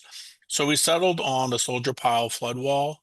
The soldier piles would be cored where the pile would be installed deep into the ground, approximately 15 feet. And then we would have different types of lagging, which we'll show you for the flood laws themselves. Next slide, please. So this image here is really kind of a rough up of our site plan. You can see the pink line is the 100 buffer zone, foot buffer zone from the coastal bank. And the yellow line is the 200-foot riverfront area. So you can see our project lies within that. If you look on the left side of the plan, there is a red line. That red line is the flood wall, the west flood wall. At the top where the hand is, we do have a little berm, so we intend to extend the berm out slightly and then continue the flood wall all the way up to Water Street. At the area of the berm, the flood wall is approximately 6 feet tall in that area. Where it comes up to Water Street, it turns into a seat wall, and it's only 2 feet high at that location. So the land itself slopes upward towards Water Street, which is outside the 100-year flood zone. And again, we're trying to protect water from entering the wastewater treatment plant. On the right-hand side is the second wall. We do have a berm that we extend out, and then the wall continues along the property line, starts at about 5 feet along the backside, and then comes up to grade at the end. We do have a little bit of grading at the entry drive to get up above elevation 14 in that area, just so that we don't have any gates in that area. But again, all of the flood walls in here will protect it from the flood storms. The wall on the, let's go back to the wall on the, actually, next slide, please. I have close-ups that we can talk about. So this is just some typical details of the flood walls themselves. Again, there's a pile that gets installed. They're not driven piles. Because it's a flood wall and the accuracy that we need for these things, they need to be they need to be drilled. So essentially, a 2-foot diameter shaft gets drilled, the soil gets taken out, removed, the pile gets put in, and then it's backfilled with concrete. And it's about 15 feet deep. This allows the walls to be precise for how they're installed. If you look at the permanent steel lagging detail, that would be on the the right-hand side of the wall. The intent is to use a steel lagging for that, which is more like a steel plate. And we'll show you why we selected that type when we get into some images. And then on the left-hand side, which is more visible, this would be a concrete lagging. So we anticipate it'd be more like a concrete panel that would resemble something like a stone type wall. And again, at the end where it meets the trail, it's about 6 feet high. As it's halfway through, it's only 3 to 4 feet high. And then once it's up to the street, it's a lot shallower. Next slide, please. So this is looking at the west flood wall. So we do have some images. If you take a look at the top left-hand one, this is looking from the trail, looking up towards Water Street. When you look at the right side picture, that is, you can see the flood wall off in the distance there. The berm is installed, the fence is relocated. And again, the wall is pretty much at the height of a person. And it's a concrete kind of wall looking type panel that we'll use on that side. The middle slide on the left is the crossing for the driveway entrance. The driveway entrance, those panels need to be removable. Those will be aluminum panels so that the post itself can be removed and the panels can be removed. Those will be stored on site. And the plant personnel will be able to install those if there's a flooding event. Again, in this area, we're only about 3 feet high, as you can see from the picture, the person in the image. And again, those would only be installed when there was a pending coastal storm coming. The photo on the bottom, so bottom left is looking at, if you're up on Water Street sidewalk, looking towards the Merrimack River. The one on the right is the seat wall.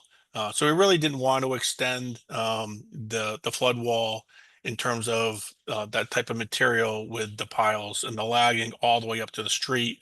So at some point further down, we do transition to a concrete seat wall, which is much more aesthetically pleasing up along the street. Next slide, So, please. excuse me. Yeah. Doesn't one of the houses on Water Street have a driveway that goes in behind it? They do, and so that would be where the middle pictures, that is the removable lagging that would be installed and could come out. So actually that house, once this up, just because of the nature where it's located, would be protected from these flood walls. But so those are removal, no And flooding conditions, they're open all the time. Who would be responsible for putting them in place? So that is the city property. So the wastewater treatment facility would be responsible for installing those and maintaining them. Okay. So the homeowner could be trapped in a flood. Well, they would be trapped in the rear from their, Right. from their vehicle exiting, or, the city would certainly need to work with that homeowner before installing those walls. There would need to be some communication. Okay. Next slide, please. So the next side is the east wall. So the east wall, if you look at the photo on the top, that's the existing additions. Currently, right now, there's a fence that's there, about 6 feet high. The middle photo is the piles with the steel plate lagging, which is what it looked like. And then we would reinstall the existing fence with some new sections to cover that. So essentially on the east side of the wall, the neighbors wouldn't even see the wall itself. It would be at the same level or a little bit below once we put the fence back. So pretty simple in that area. The corner where those photos you're looking in that corner essentially is about 6 to 5 feet high in that location. Next slide, please. So the next slide shows you what the new floodplain will look like in this area once the flood walls go up. If you look at the left slide or photo, that's the one that we showed before.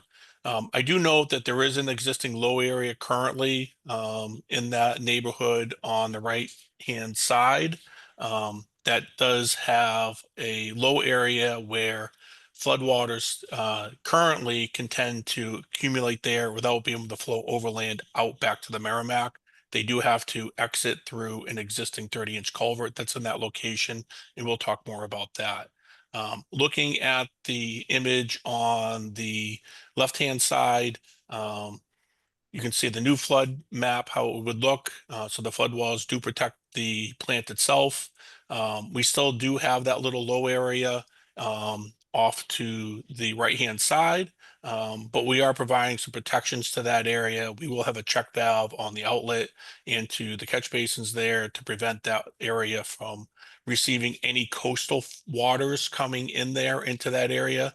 The only waters that could potentially be in that area at this point would be from rainfall, which would be a lot less than the higher elevations of the flooding resulting from the coastal storm surge. Next slide, please. Because we're protecting up to elevation 14. So elevation 14 is just under the current 500-year storm. So if you look at the photo or the image on the left-hand side, essentially the whole area is inundated with floodwaters at this point. If you look on the right, again, the plant will still be protected for this type of storm. In the area where we had that little low area, the berm in that area along the right-hand side would be overtopped and people would be flooded in that area just like they are today. So no difference. And really what we're trying to do is protect the wastewater treatment plant, but not have any impacts from these walls on the neighbors, which we think we've done. Next slide, please. So once we protect the plant itself from coastal storm surge entering into this area, now we have to deal with the stormwater that's currently running through the site, and how do we protect the site from rainfall events once the flood walls are implemented. So currently there is 3 drainage outlets. Well, there's 2 drainage outlets, the one on the left and the one on the right that flow through the plant. And then there's a third on the right-hand side, which flows through the neighbor's property. These all collect runoff from the neighborhoods up on the hill. The one on the left and the one in the middle are both 24-inch outlets. And then the one on the right-hand side is a 30-inch outlet. So these are important because we do need to manage these flows and redirect them as part of this project so that we have limited amount of water that we have to pump out once the flood walls are engaged. Next image, please. So the project, in order to handle this storm water that could flow in between the walls once the walls are implemented, we'll take the trunk lines from these and we will reroute them down Water Street to the left. out and around the plant back to the 24-inch culvert that's on the left end. That essentially allows us to put a gate inside the plant on the line, which you see in red. And again, I'm talking about the left-hand side pipe network. So essentially what we'll do is we'll have a gate there during a flooding event. We close the gate. That prevents any surcharge of water from the Merrimack and the ocean coming into the plant. And then the runoff that's coming down the hill from the neighborhood up above, that's still collected in the same street drainage, and we redirect that up and around and then back to the 24-inch outside of the plant and back into the 24-inch. The line, that's the red line in the middle, that's interior of the plant. There's a gate valve that we'll install on that one also. Again, during a storm event, that's coastal surcharge, that valve will be closed to prevent surcharge back into the plant. That line and all that runoff gets redirected around the plant the same manner back to the existing 24-inch on the left-hand side. Again, if you think about this condition, this area's at this time, flood walls are implemented. Everything's underwater down in this area around the plant. And so we're just trying to take that water that's coming down the hill and redirect it around so that we can close those outlets to the Merrimack so that water doesn't surcharge back into the plant. The one on So you're taking two 24-inch pipes and rerouting them to one 24-inch pipe? Correct. So we essentially So does that make any sense? At first blush, it doesn't sound like it does, but essentially this area is underwater. So it's really more for as this area starts to drain and the water starts to run, that area is going to be underwater and water is going to seek its own level in its places. So it's at this point, everything is underwater and surcharged, and it's just a way to keep the water moving so that it's around the plant. So, this is a 100-year storm event. Again, everything's underwater, and it's just a way to keep the water moving. It's not a condition where catch basins are collecting all the water. They can capture everything because they're not designed for a 100-year storm. And the 24-inch can handle it anyway, if that makes any sense. No, it doesn't. It sounds like you're taking all that water, you're moving it to the left of the plant. It's got nowhere to go, so you're going to cause increased flooding issues over there. Despite the fact that it's underwater, you're going to make it deeper. Because we are in a flooding area which is connected to the ocean, so essentially when you're in an ocean condition, when you have in the floodplain, you can send all the water you want there because the ocean is extremely large. It doesn't increase the flood volumes in those areas. So essentially we're just discharging to the ocean, which isn't going to create any greater depths out in that area.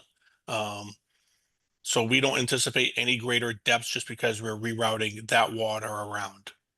Well, I guess to add on to Steve though, if it's being dumped into the ocean, it's at high tide, and if it's completely covered with ocean water, it wouldn't be able to flow out, right? If it's at high tide. Well, there's two different things. What we're talking about here, when we close these gate valves, right, and we redirect the water around, this is only for a coastal storm event where we are trying to prevent the ocean and the Merrimack from surcharging back into the wastewater treatment plant. Right. That's the only time that we're going to implement those walls.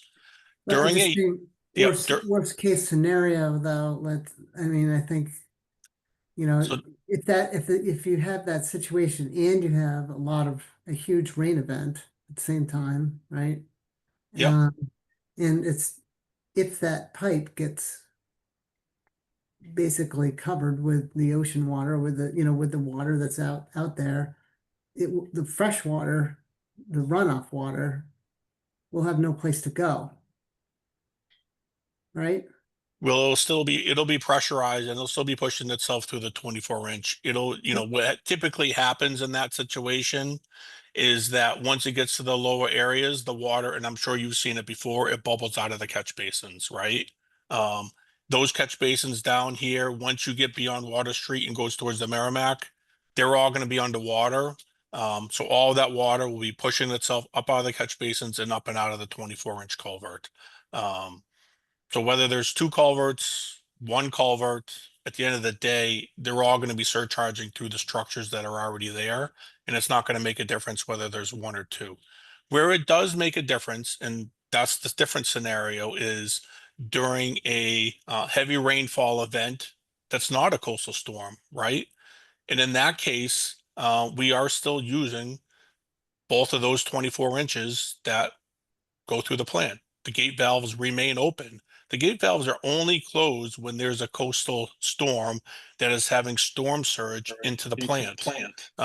During a normal rainfall event, storm, those are both open. Both 24s are maintained, and the water continues to flow exactly like it does today. The bypass only happens during a coastal storm situation where this entire area down here is inundated with flood water. That's the only time.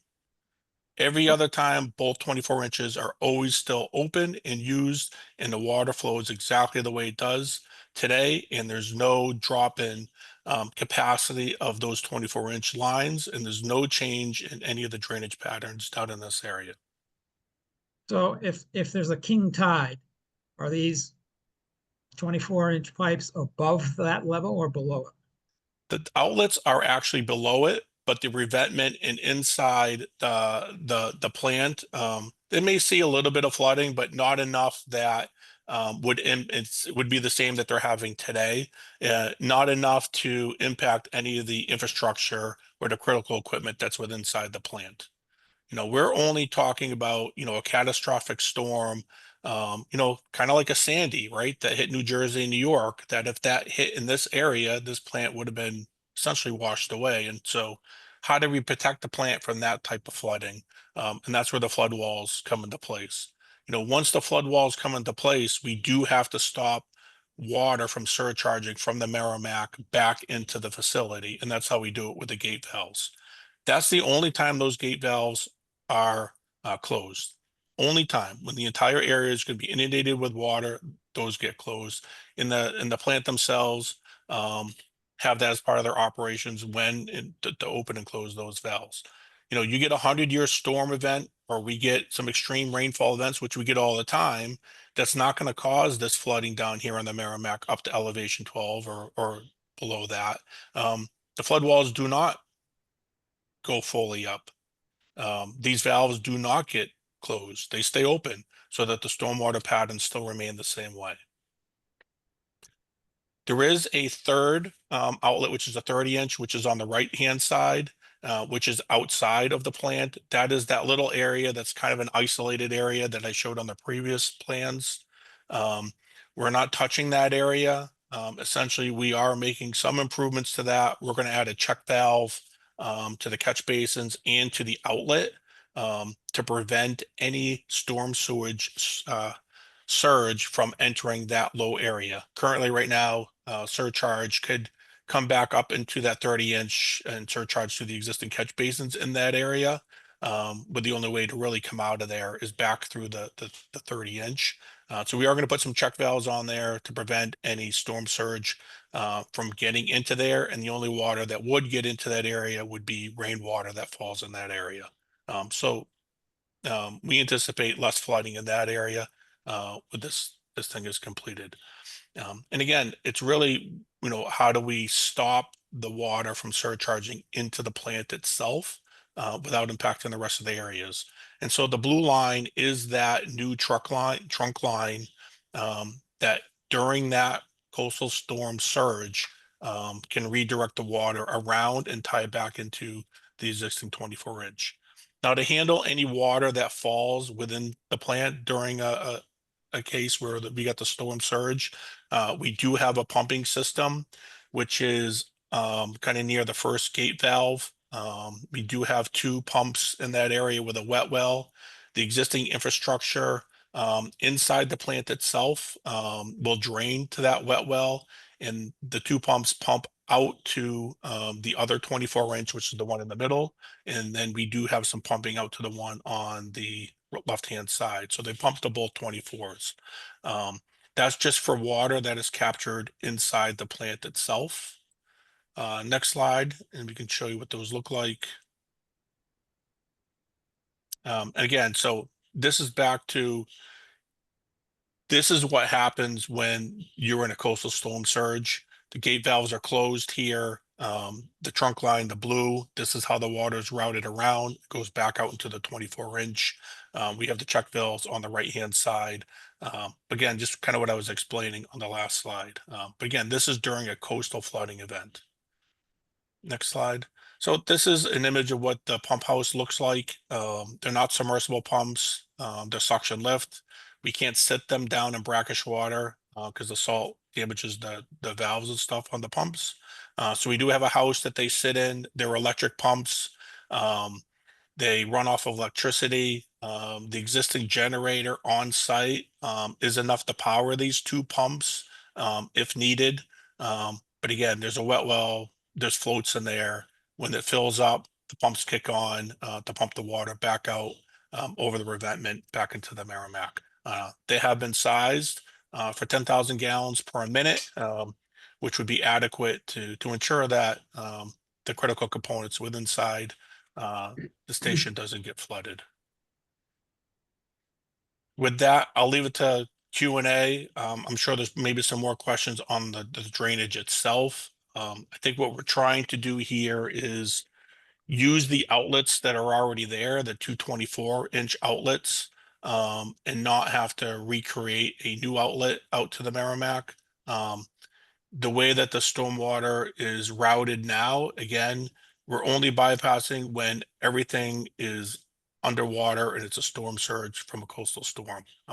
We're not talking about your normal rainfalls where we get some heavier rainfalls, especially like we've seen more recently. That does cause some little bit of street flooding and those types of things. That's not what we're talking about for the protection for these flood walls and rerouting the drainage. The drainage in that case will continue to run exactly the way it does today with no change. And with that, I'll just open up to any questions. David, how long do you anticipate that it would take to implement the system?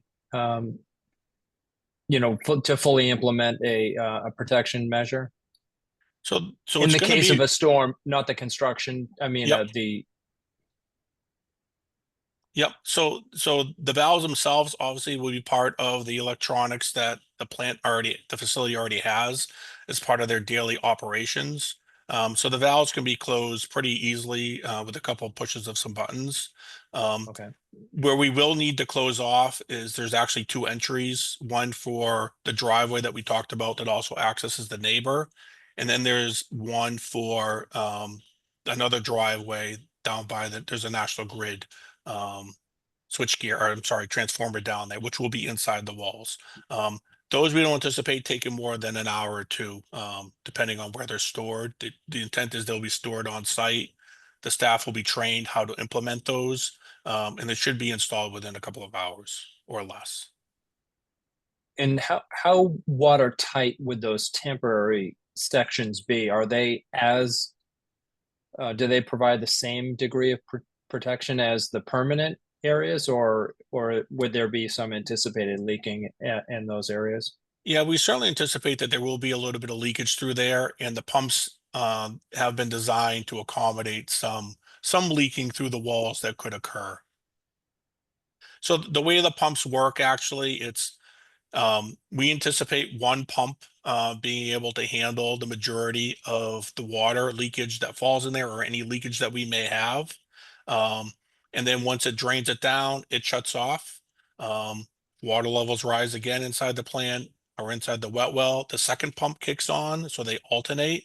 And then in cases where we're getting a lot, say a really heavy rainfall, flood walls are closed, we're getting some leakage in, both pumps would be able to handle that.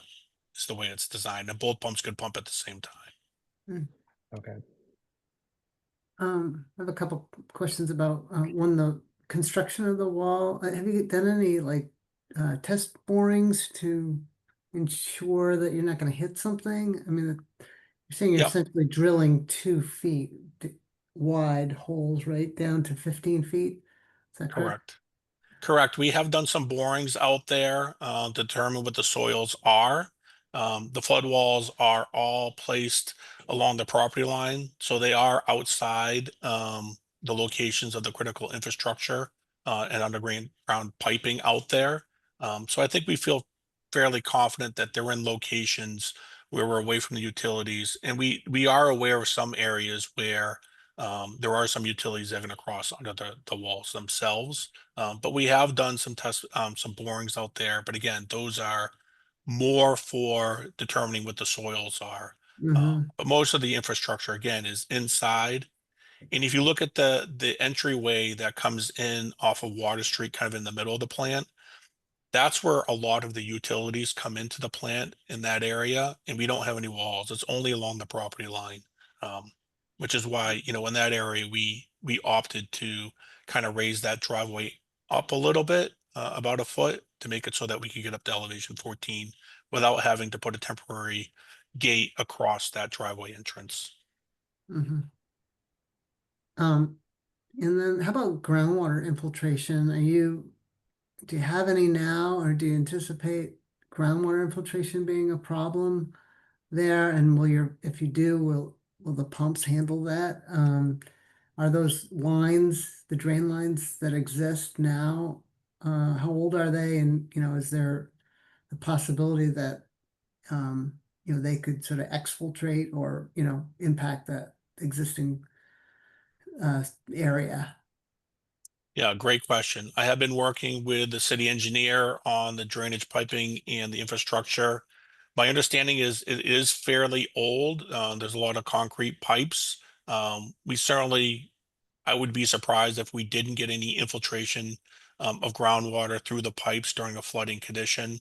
But again, I think the pumps have been designed to be able to accommodate that with a little bit of buffer. So if we do get some additional water in there, they'll be able to handle it, I believe. Over the course of time? Correct, yeah. And again, it's, you know, the pumps are only, this is, you know, we're talking about a catastrophic coastal storm that is, you know, pushing water from the ocean in this portion of the Merrimack back overland to the plant. So those storms don't happen very often, but if you look at this plan here, you know, you look on the left-hand side, essentially you could have a total loss of the entire wastewater treatment plant in that condition. And so certainly the goal of this is to protect the plant for that type of condition. Most conditions, everything's working fine. Those valves that we talked about are open. Stormwater flows exactly the way it does today. There's no change. It's only in the case where we're getting this catastrophic storm event, and this entire area we know is going to be underwater.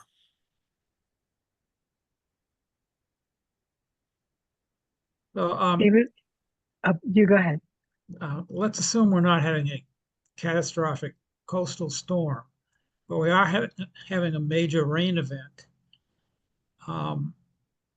It seems to me that these walls that we're putting up are going to increase the flooding of all the neighbors. And one of our responsibilities is to make sure that things like that don't happen. Yeah, in that case, the walls themselves are up. If we have flooding in this area that's minimal, I don't anticipate, you know, the temporary portions of the walls over the access drives to be installed, so waters could flow back and forth through that area. But it'll operate like it is today. I mean, the storm drainage system remains the way it is today. Valves are open, everything flows out to the Merrimack. I guess there is a potential if the wastewater treatment plant wanted to, they could implement the pumps if they're getting a little bit of water without putting the walls up to pump some water out of there.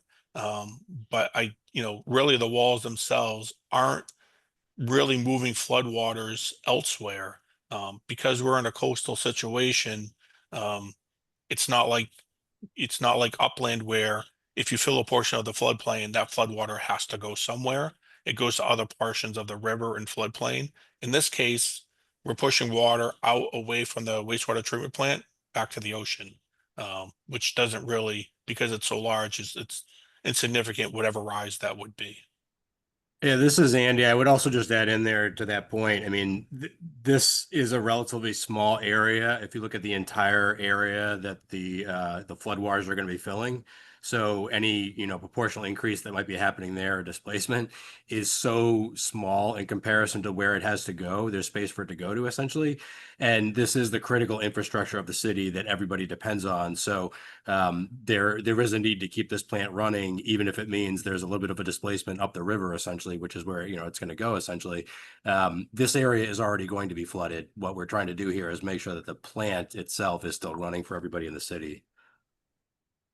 I get that, but I'm looking at let's say the west end here, to the right side, where you're putting up a wall along the property line.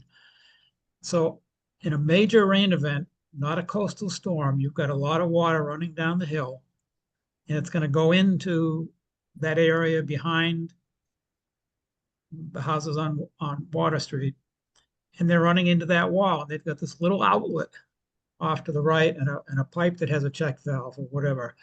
It just seems to me that there's going to be increased flooding there.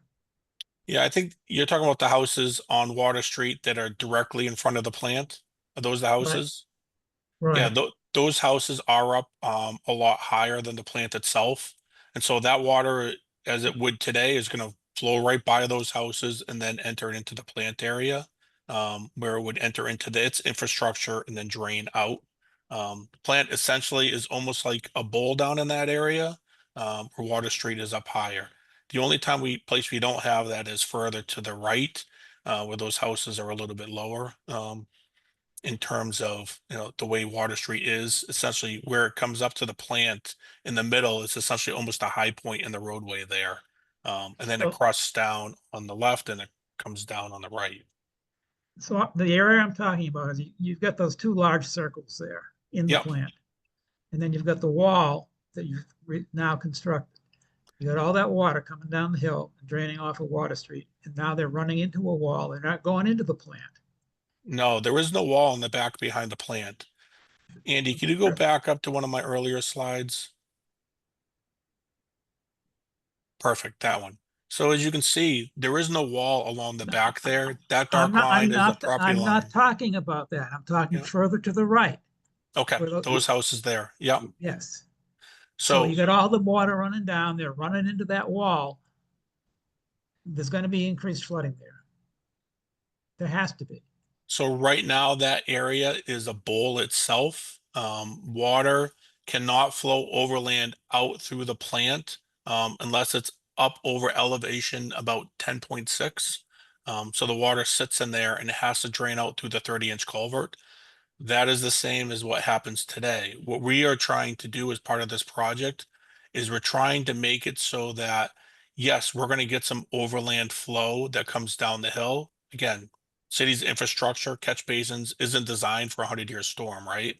But we're going to put check valves on the catch basins that are in that low area so that those don't surcharge. And we're going to put a check valve on the outlet that goes to the Merrimack, the 30-inch, so that can't surcharge into that low area. So we anticipate, because we're stopping the surcharge back into that area when these flood walls are up, that their flooding would be less. Okay, but you're missing my point. I do understand what you're saying. You're saying the water is going to come down off the hill and then it's Yes, going to and hit that there water, the wall. There isn't a coastal storm Yep. thing going on. It's just a 200-year rainstorm or 100-year. It's Yep. going to collect there, and that wall is going to prevent it from flowing through the sewage treatment plant, which is fine, but it's going to increase the flooding for those homeowners. Yeah, I'm not sure that it can flow today through there, because there is a high point. If you go back a couple slides, Andy, please. Keep going. Keep going. No, I'm sorry, down. There was the one that I had the two and I had drawn the low areas on it. Yeah, that one. So this is what you're talking about, right? So if you look at the Yeah. right condition, you're saying that area is smaller than what it is today for the existing low area. Yeah, if you if know, I can, I would also add, I think in terms of like compensatory storage, which I think is sometimes the term we use when we think about this stuff. In reality, it's just that the treatment plant property will not be continuing to take on some of the floodwaters that are already going to be in that area, that corner there. Again, just that the city's infrastructure, that existing that water will not go onto the treatment plant property. It's already going to be flooded in that corner there. It's not that it's pushing water out, it's saying it's not going to take further water into the property because the plant has to be running. correct. And then we're adding additional precautions on the existing infrastructure in that area that's there already with the check valves, to prevent, more water getting in there that's already getting in there today. One question I have regarding that fence directly below the two dark circular tanks. Yep. Is that it looks like it's solid fence at this point. The existing fence is a solid vinyl fence. It is. And so part of this too is that you have those two dark circles. The city is currently in its planning efforts right now for a third clarifier in that area, which will be in that area, essentially where the berm is.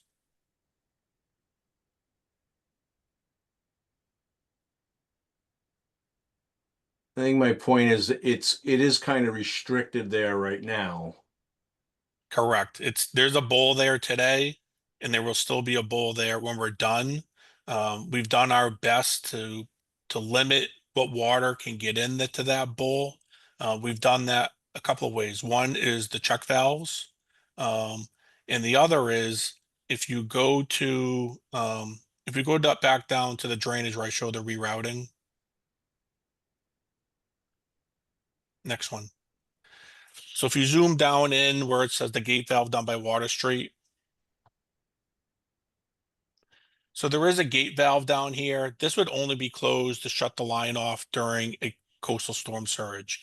So during normal times, during a normal flooding event, not associated with a coastal storm surge, that valve remains open.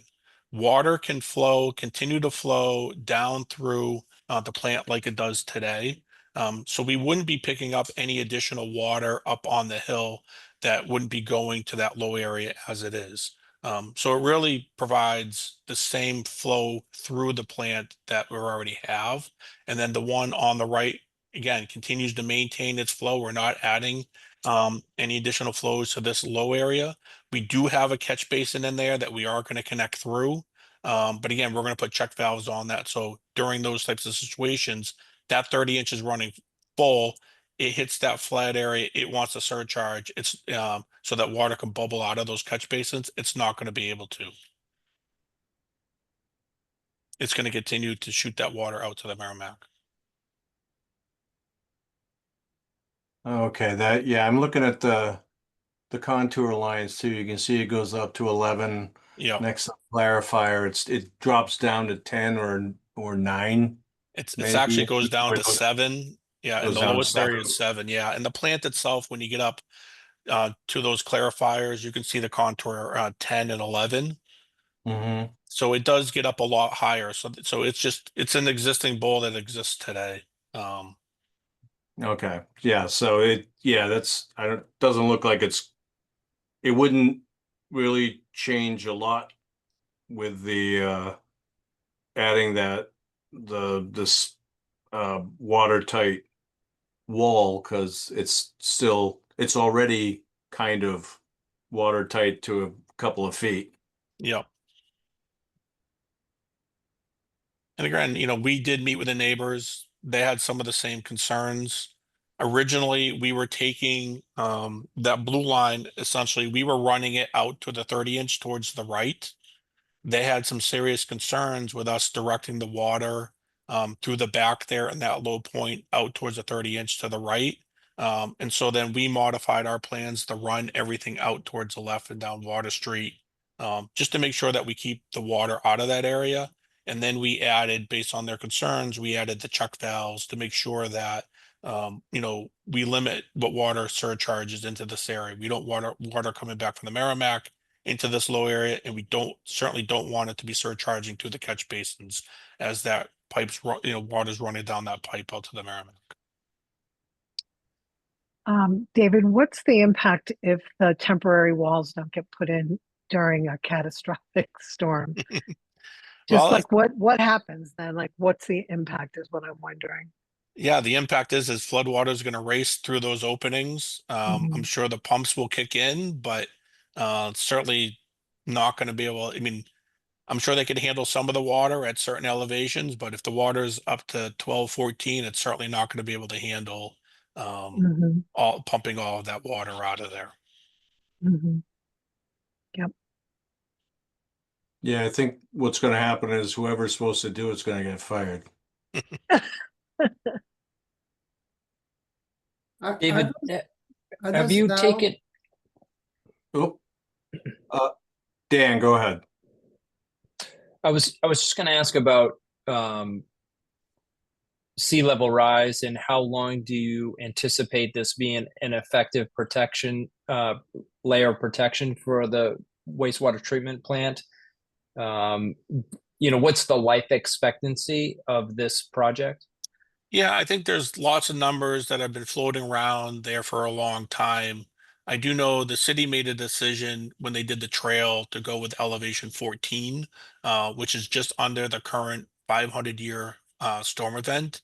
I think the hope is that this would extend the plant life another 20 to 30 years, by providing this protection.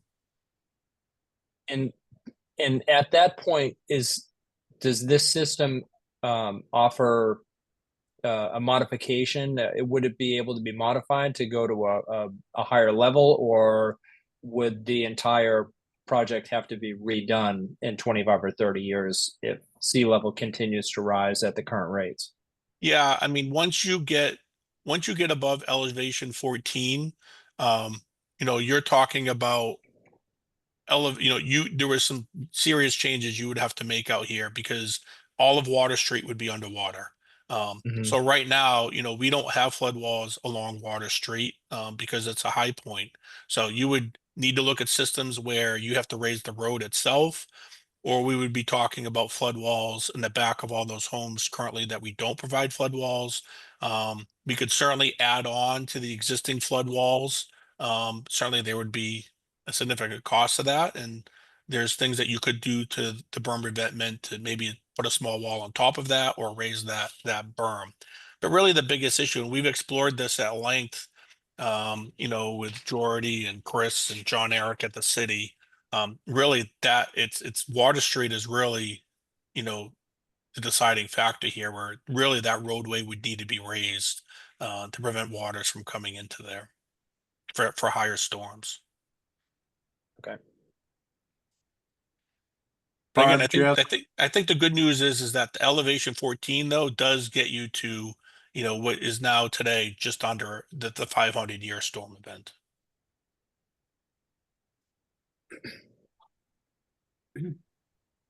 Yeah, I mean, it certainly seems like it's needed in the short term. But just a quick question. Are the valves, the escape valves, are they manually closed, or are those going to be sort of automatically closed, given a certain situation? Those are not automatic. They are they're electric.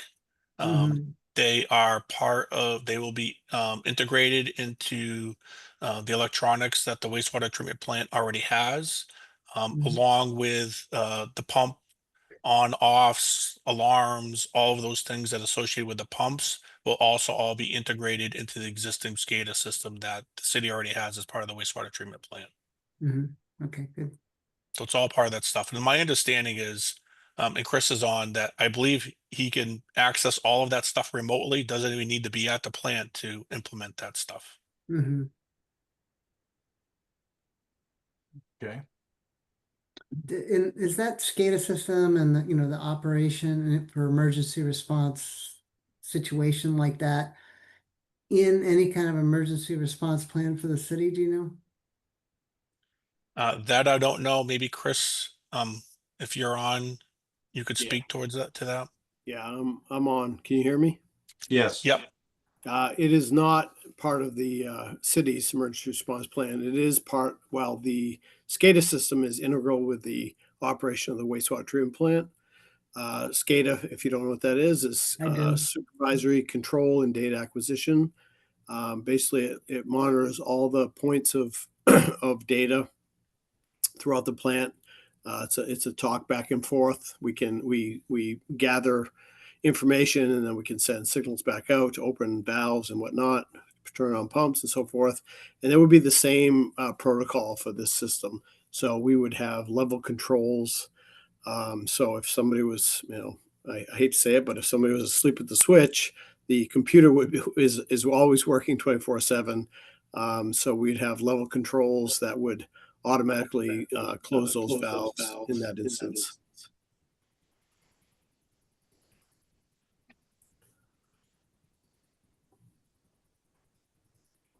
Okay, anybody else got questions? No? Okay, all right, we got two folks have questions. First is Paul DeMars.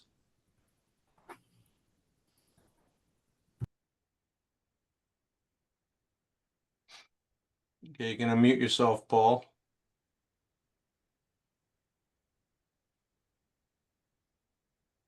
Can you hear me? Yes. Great, great. My first question is, did you get my letter and layout sheet that I sent? That was the last attachment, and I think in the OpenGov record for the permit was a recent communication and 3-page letter, I think, and it had the sketch plan attached to it. Well, I had my sketch plan attached to it. Do you guys have that available right now? I'm looking to pull that up right now. If you want to provide some introduction, I'll pull that up. I live at 165 Water Street. I live in the bowl that David was talking about. And I have a real problem with this plan. I described it in my letter. And to be honest with you, what you see here is not their plan. Their plan is underneath it. But what I've done is based on a meeting I went to on the 17th of April, I believe, at the plant. I couldn't find this plan anywhere. I see it tonight. They do have it, but I added the drainage lines and tried my best to recreate what they are proposing. The letter goes through my understanding of how this is supposed to work. And after hearing the members discuss this and having heard David discuss this, I think I pretty much hit the nail on the head. And I appreciate the fact that what the members have spotted already and commented on is exactly what the problem with this is. Now, I don't know if it's too late to go through this whole letter without you. I was hoping that perhaps you would have read it before the meeting so that, you could get my point of view without, going through this whole thing at 9 o'clock at night. But I'm happy to go through it with you if you like. I believe that David has made my case for me, even though he has not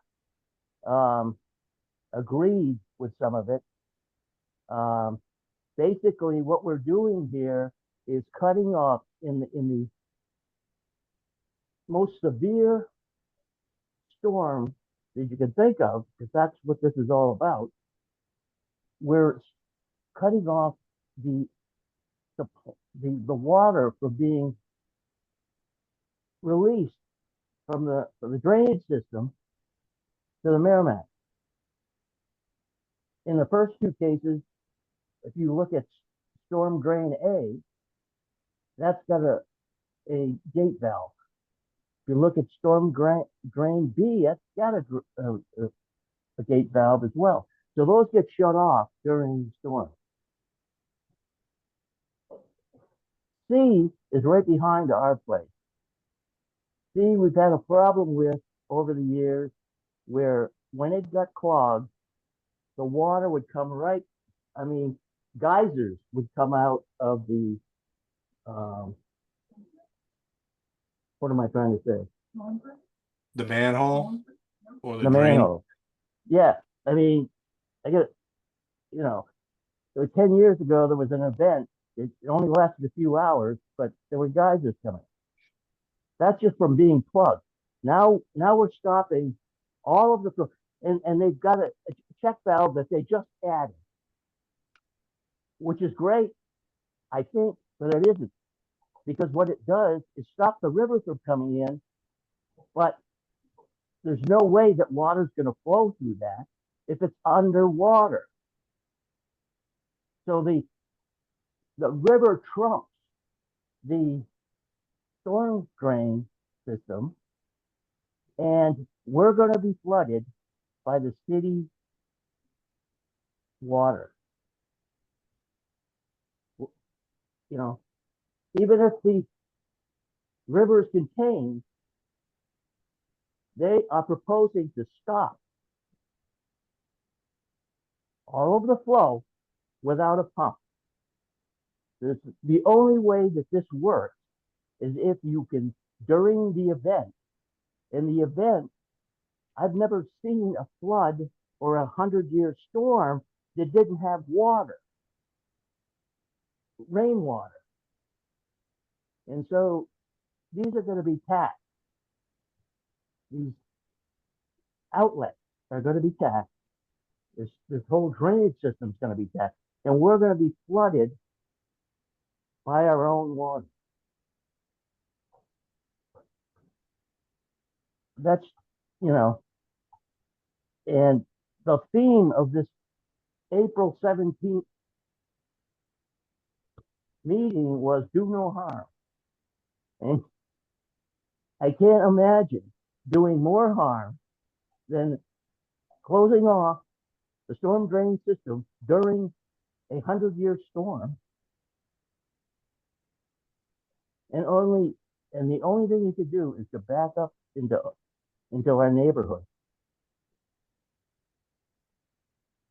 The other thing that I bring up in my letter is an alternative way to install the flood wall. Right now we have the berm, which is at elevation 14, that's tied to the seawall at Joppa. I'm not sure that the seawall is quite high enough, but it's there. It certainly could be raised. And I didn't realize how far the seawall went down Water Street.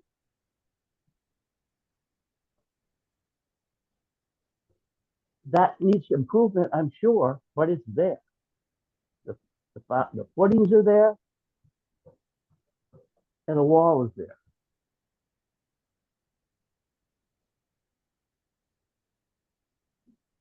I'm not an engineer, I'm a builder, but I've been down there, I've looked at it. If you started the flood wall, however it's constructed, at that point, or continued the seawall, one or the other, a little further down, about a half mile down, to a, I mean, to a spot like, an engineer's going to have to deal with this, but assuming that I've seen what I saw, the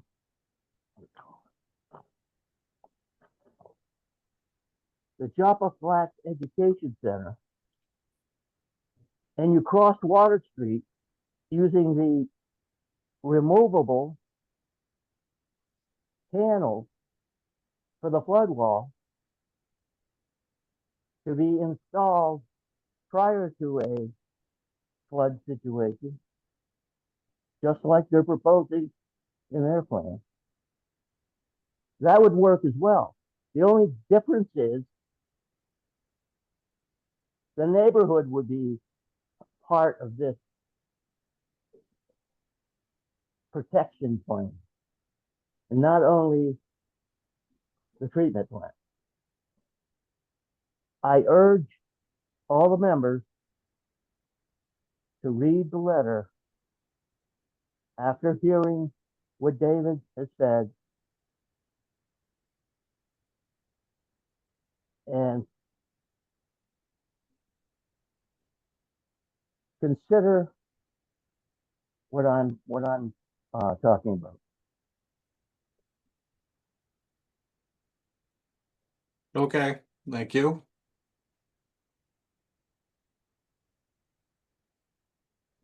Joe, if I could maybe. Yeah, sure. So we did meet with Mr. Demers previously, and the storm drain D essentially was a storm drain that we had originally to divert water around from the flood walls. Based on the meeting with Mr. Demers and some of their concerns, we eliminated that line and ran the water out towards the left down Water Street. This project is about protecting the wastewater treatment plant. We do understand that there's an existing condition that's out there right now for those houses in that corner that are in a low bowl. And there would be significant engineering on the revetment, the street itself to try to protect those houses and other houses up and along down Water Street. We've been working closely with the city engineer on this, and we keep going back to that. This project is about protecting the wastewater treatment plant, and as Mr. Demers said, doing no harm to the abutters, which is why we redirected the water just to make sure that we weren't directing water into their area. Additionally, we added some additional protections for that bowl with the check valves. That geyser that he talked about that when we met with him. That's why we're going to put check valves on those catch basins so that you don't get that geyser situation where water is surcharging back through the catch basins. But again, the intent of this project is to protect the wastewater treatment plant. It's not to protect this neighborhood area. Yeah, thank you. Okay, anybody else?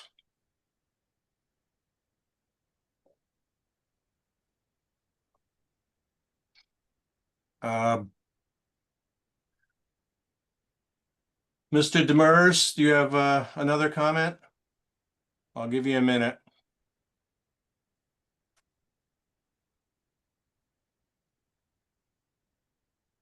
Yeah, just to point out,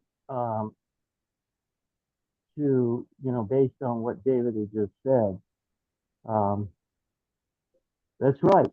I mean, that is the intention of this plan, is to protect the treatment plant. And I think that's great. But in doing so, he keeps talking about check valves, and he keeps talking about the fact that there's new. I didn't say.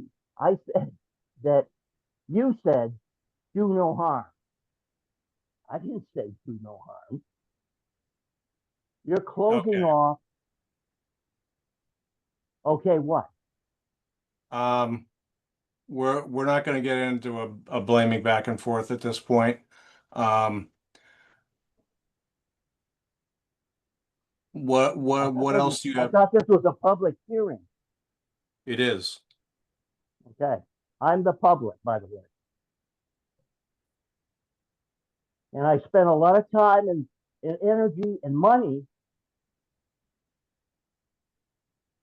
studying this and sending you a letter and a layout sheet that explains it. So I just wanted an opportunity to speak. This is Jordy. I was in the meeting with Mr. DeMars as well, along with our consultant Dave and others from the city. I do want to, I think David has pointed this out, but Mr. DeMars' letter seems to be based on the plan, the initial draft plan that was presented a couple of months ago, back in April. But that is not the plan that is being presented to you today in terms of drainage. And I had emailed an image of that to Mr. DeMars 3 or 4 weeks ago. Maybe you didn't see it. I'm not sure about that. But we've done our best to. Your points were heard in the meeting, and we rerouted the drainage accordingly. So I do understand the concern about, flooding in that area, but it is a much, much bigger project to try to re-engineer Water Street, to raise Water Street and all those structures, all that private property, or to try to re-engineer a seawall, going thousands of feet. Those are all bigger projects. And we have to take this incrementally. We don't have the resources to do anything, to do everything at once. So our main concern is to keep sewage from backing up into everyone's basements and to going out into the streets and going out into the Merrimack River and having a catastrophic breakdown of the sewage treatment plant, which could knock it out for months. So that is a real priority years in every plan associated with trying to deal with risk reduction. This has been a top priority, and we've been working with our consultants for literally a couple of years to try to review all of these issues. And I do think we've come up with the best plan that we can come up with at this point. All right, thanks, Jordy. I'm going to give Josh Krasnow an opportunity now.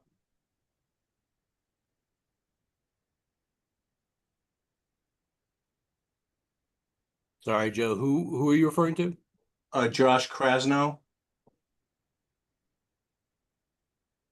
God. Hey, Joe. Oh, there you go. Can you Go hear ahead, me? Josh. Yes. Yeah. Yeah, I'm also one of the abutters. I just have a question on the sort of on the margin. Like, what happens like in a 75-year storm?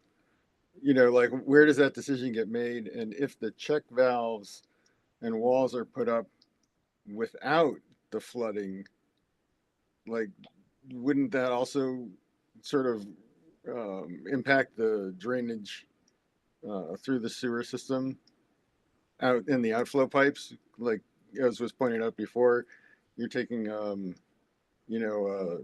two 24-inch pipes down to one. So like if people were like a little bit conservative and implementing the plan, for the more severe event and a slightly less severe event, would that not worsen the drainage in our area? Like, and where does that decision get made? Like, what's the criteria there? David, you want to cover that? Yeah, I think, what'll happen is, there will be an operation and maintenance plan for this system. And those valves would only be closed in a case where there's imminent catastrophic harm that could be done to the plant. That would be the only time that those valves would be closed. And again, we will be working with the city to put together an operation and maintenance plan for that case when those valves would be closed and when the walls would go up, the temporary walls. I also think it's worth noting that it is not practical to try to install additional outfall pipes into the river. That's not proposed for a number of reasons, but one of the reasons that I don't think anyone's mentioned yet is that those existing outfall pipes now contend with a high voltage buried electric line going under there. And it is very difficult to work around that high voltage line. And that's also the PCB area that we spent a lot of time and money trying to clean up, and we've capped that now. So National Grid, as the utility managing that underground line, doesn't want anyone digging anywhere near that line. And the DEP and the EPA and all the rest of us also don't want to intrude into the soils there that are now capped and contained. So we need to use the existing infrastructure as opposed to trying to push any new outfall pipes into the river. And just to add on to that, the plant itself, like it's impossible to run a new large drain line through the plant. There is underground, all kinds of underground piping that run I don't between think all I these heard. systems. I don't think I heard myself proposing a new pipe. Yeah. Right. I was just concerned that if the catastrophic plan was implemented in a not quite catastrophic situation, that would worsen our local flooding. And just to be sure that there were correct safeguards to make sure that it was only done, when the area would be flooded otherwise from the storm surge and not from water runoff. Well, that sounds like what they're proposing. It would only Right, no, but what I'm saying is like in a big storm, it might be someone might be worried about the water treatment plant and implement that when it wasn't necessary, and that would worsen our local flow. Yeah, I mean, the way the operation that I see this working that will be part of the plan is that first, the temporary walls go up to protect the plant. Second, you start getting water into the plant, however that is, through the existing rainfall, through the existing infrastructure, whatever, the pumps kick on, the pumps start pumping. Okay. All right. The pumps now all of a sudden, there's too much water that it can't handle. We need to close the valves. Okay. That's the last part of the plan. At the end, when there's just too much water and we got to stop that water from coming in, that's when we have to close the valves. No, I But think that is the last option. Yeah, that's a good answer. Okay.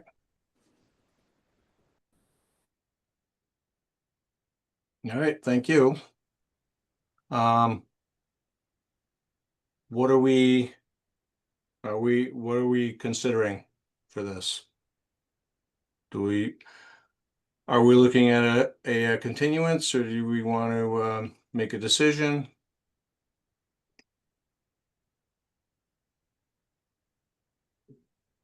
I guess I might like to consider a site visit to go down and take a look at the west end of things down there and see what it is. I mean, the east end, I'm sorry. Okay, well, I'm good with that.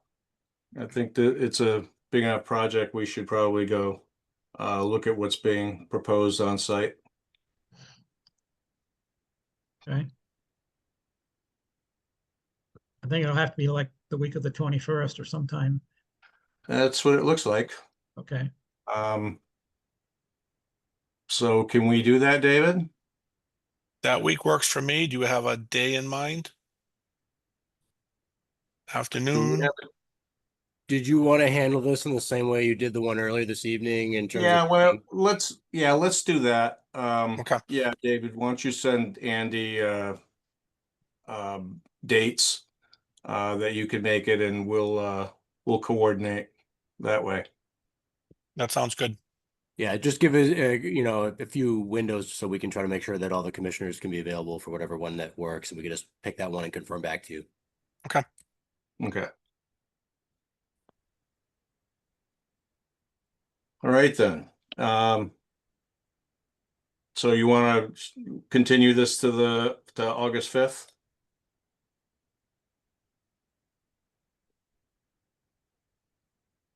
That to me? Yes, please. Okay. Okay. All right. Get a motion? Motion to continue to August 5th. Second. All right. Roll call. Steve Moore, Yes. Dan Warshall, Yes. Barb Riley, Yes. Janet Daisley, Yes. and I vote yes. Okay. Can I get a motion to close the public hearings? So moved. Second. All in favor? Aye. Aye. Aye. Opposed? All right, thank you. All right, let's do orders of conditions and the order of conditions for Eric Premap 570 Merrimack Street.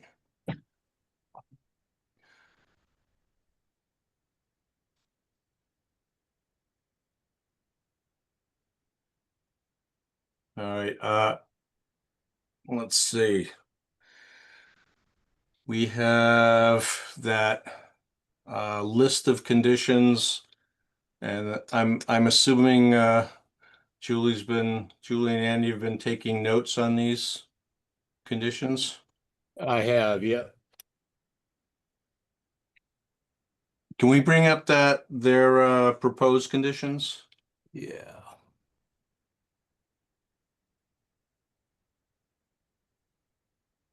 So Okay. keep in mind that number 2 doesn't have the additional language that Jeff had noted earlier, but he had noted, I think he's already sent that to me, but we have the additional language that he noted as well, which was addressing the future clarification as a submittal of the sort of operation and maintenance obligations between the properties. So Okay, and then there was number 5, I think, about not storing. yeah, the dock's not in any of the resource areas there, and that they'd be taken off on the water side, not on the land side. Yeah, and I think installed on the water side. Yeah. Yeah. Installed and removed on the water Yeah, side. sorry, installed and removed on the water side. Yep. Okay. Then there was the one that was in the enforcement order. The same one. You're talking about the mitigation. Yeah. Yeah, gotcha. Yep. Yeah, so yeah, just that the that mitigation column, we're going to be referencing that as resolving the enforcement issue, but it's also going to be carried here in this permit as part of the landscaping improvements. Right. And I don't I don't know if that mentioned the two growing seasons or not, but Yeah, sorry, I had the note about the 2 growing seasons as well. Yep. And that will ultimately get rolled into the conservation area long-term maintenance plan, right? Yeah, that's my understanding. Yeah. Well, again, the initial piece is just to make sure that the plant's stabilized, right? But then there's that, as like you said, the ongoing maintenance requirement or obligation for the property owners. of the plan as it's installed, after it's installed, essentially. Okay, we got anything else? Julia, go ahead. Yeah, I just wanted to ask a question, sorry, about the conservation restriction piece of this thing. Is this going to be an actual conservation restriction that goes through the state and is approved, and then we become the monitoring entity for that conservation restriction, like an actual CR? Or is this just something that's done locally attached to the deed? Andy, maybe you. Yeah, I want to speak for the applicant, but my understanding is they were looking for something on a lower level than the typical conservation restrictions we see through the entire state process and city council process. But Right. rather it's a restriction on the property, and perhaps it's a great question because it's someone that I think maybe Jeff and the applicant can speak to best. But my understanding was that you are not looking for that path, if you will. Right. But you I do don't know think we were. the statutory reference is included here, Jeff. So maybe you could clarify. That was my concern. Yeah. We just needed. Yep. So just to be clear, this is Jeff Roloff speaking. The proposal was to have just a deeded conservation restriction. So 184 section 30, the reference there is really just as related to the private restrictions. We didn't intend to include that to suggest that we were going to go through the state approval process. I think we've been clear that we weren't proposing to do that. We just don't think it's warranted for this area. Yeah, I totally agree. And that was my understanding as well. And maybe it's just because conservation restriction is, a term that's used for that very specific legal process, and that we're using it here, but, I'm just wondering, it was confusing to me. Yeah, it's a good point Julia makes. I'm wondering if perhaps we just agree that we could wordsmith in the condition some clarification. There's a little bit of a echo there. Just clarification in the actual decision. I don't know if somebody has two different microphones on at the same time. But. Yeah, or as long as maybe we say conservation, restricted conservation area or something like that, rather than, I don't know. Maybe I'm probably thinking too much about this. I just really wanted to clarify for myself, because when we do conservation restrictions or put them in orders of conditions, that's usually something that involves a lot of additional legal work. And so I just wanted to clarify that this is not that. Yeah, I agree. I think in the condition of the language, maybe we should just keep the words conservation area and take the word restriction out, just so it's not confusing for folks in any way, shape, or form, because it did not be construed as one of Deeded those. conservation area, or I don't know. Yeah. Andy, this is Tom Hughes. Can I just suggest maybe just call it conservation deed restriction instead of conservation restriction? I think that probably tells the difference. That works.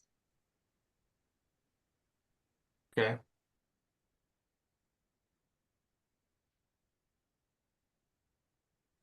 Anything else? I assume all of our standard orders or conditions are included. Unless the condition says otherwise, I'd assume that to be the case, but. Yep, those would go in there. Okay. All right. Are we good?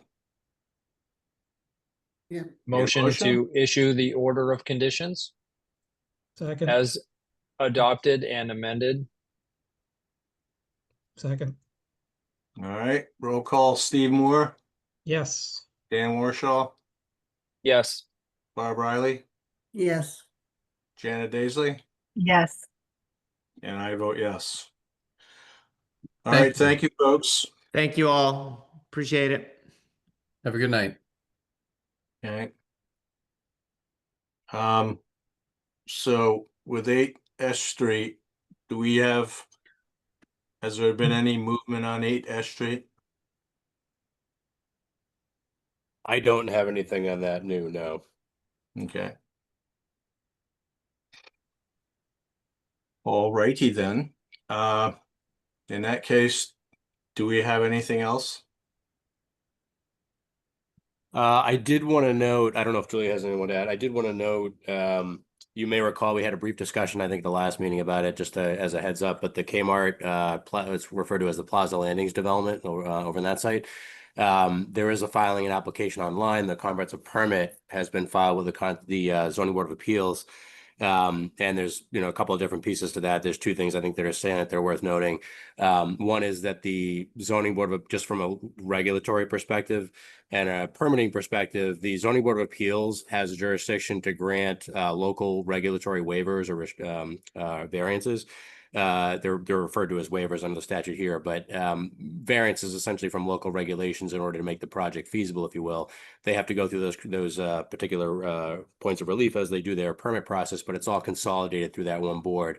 And one of those things that's consolidated through that board, as a reminder, just to make sure if anybody wasn't here, the ZBA is the one that is looking underneath the local conservation ordinance, because the locally adopted ordinance in addition to the state's WPA. So the ZBA has jurisdiction over that one here. I should note, by the way, that they've already engaged Phil Christensen, who does the typical peer reviews for stormwater and civil on plans, similar to the way we do with the Conservation Commission and Planning Board and other projects. They're reviewing that already, as along with John Eric and Public Services. But Tom has been going through the process of getting in a submission. As you know, Tom is not always, he's sometimes up against the deadlines. He was aiming to get a RDA in for that project for you at your next meeting, which I think in this case is really going to be your first August meeting based on attendance and availability. So just a heads up that I think I mentioned previously that he was planning on filing an RDA for that, just based on what the area and that's previously disturbed and the truer resource area impacts versus where they're going. But at the end of the day, I just wanted to note that was their approach there. I have not yet seen the submission materials. I had to take the chance to take a look in our system, the back end, to see what's in there. We'll obviously push that out to you, but I think you'd probably see that on your first meeting in August. And it would run in parallel, I think, with where the ZBA is. They'll be in their permit process for a couple months, at least in totality. But just wanted to note that is making its way to you. Okay. So what they're like within 100 feet across the road to wetland? Yeah, largely it comes down to resource areas across Low Street. However, there is a drainage basin associated on the adjacent property behind where the sort of service access drive is behind the Kmart. Oh, okay. So there's a drainage basin in that area there, and so it comes to that usual kind of conversation we have about what's a resource area versus what's a drainage basin, and at the end of the day, I think what you'll see in some here, my assessment of it, just kind of a cursory overview for you, is just, in essence, if the resulting stormwater that's leaving the site is not, increasing the peak flows and the water is clean, it's really a entirely previously disturbed site. So at the end of the day, largely what you're looking for here is to make sure that we look at the sort of the temporary impacts of erosion control and, look at those peak flows and the water quality leaving the site, with Phil during the review. But it doesn't seem to me that there's a significant thing for the commission to be looking for with this particular project, only because it's really redeveloping an already asphalt, building surface area, almost entirely covered site. There'll be additional landscaping, actually more, landscaping on the site than there is today, not significantly, but a little bit more. But in reality, it's just because it's an almost entirely disturbed site already.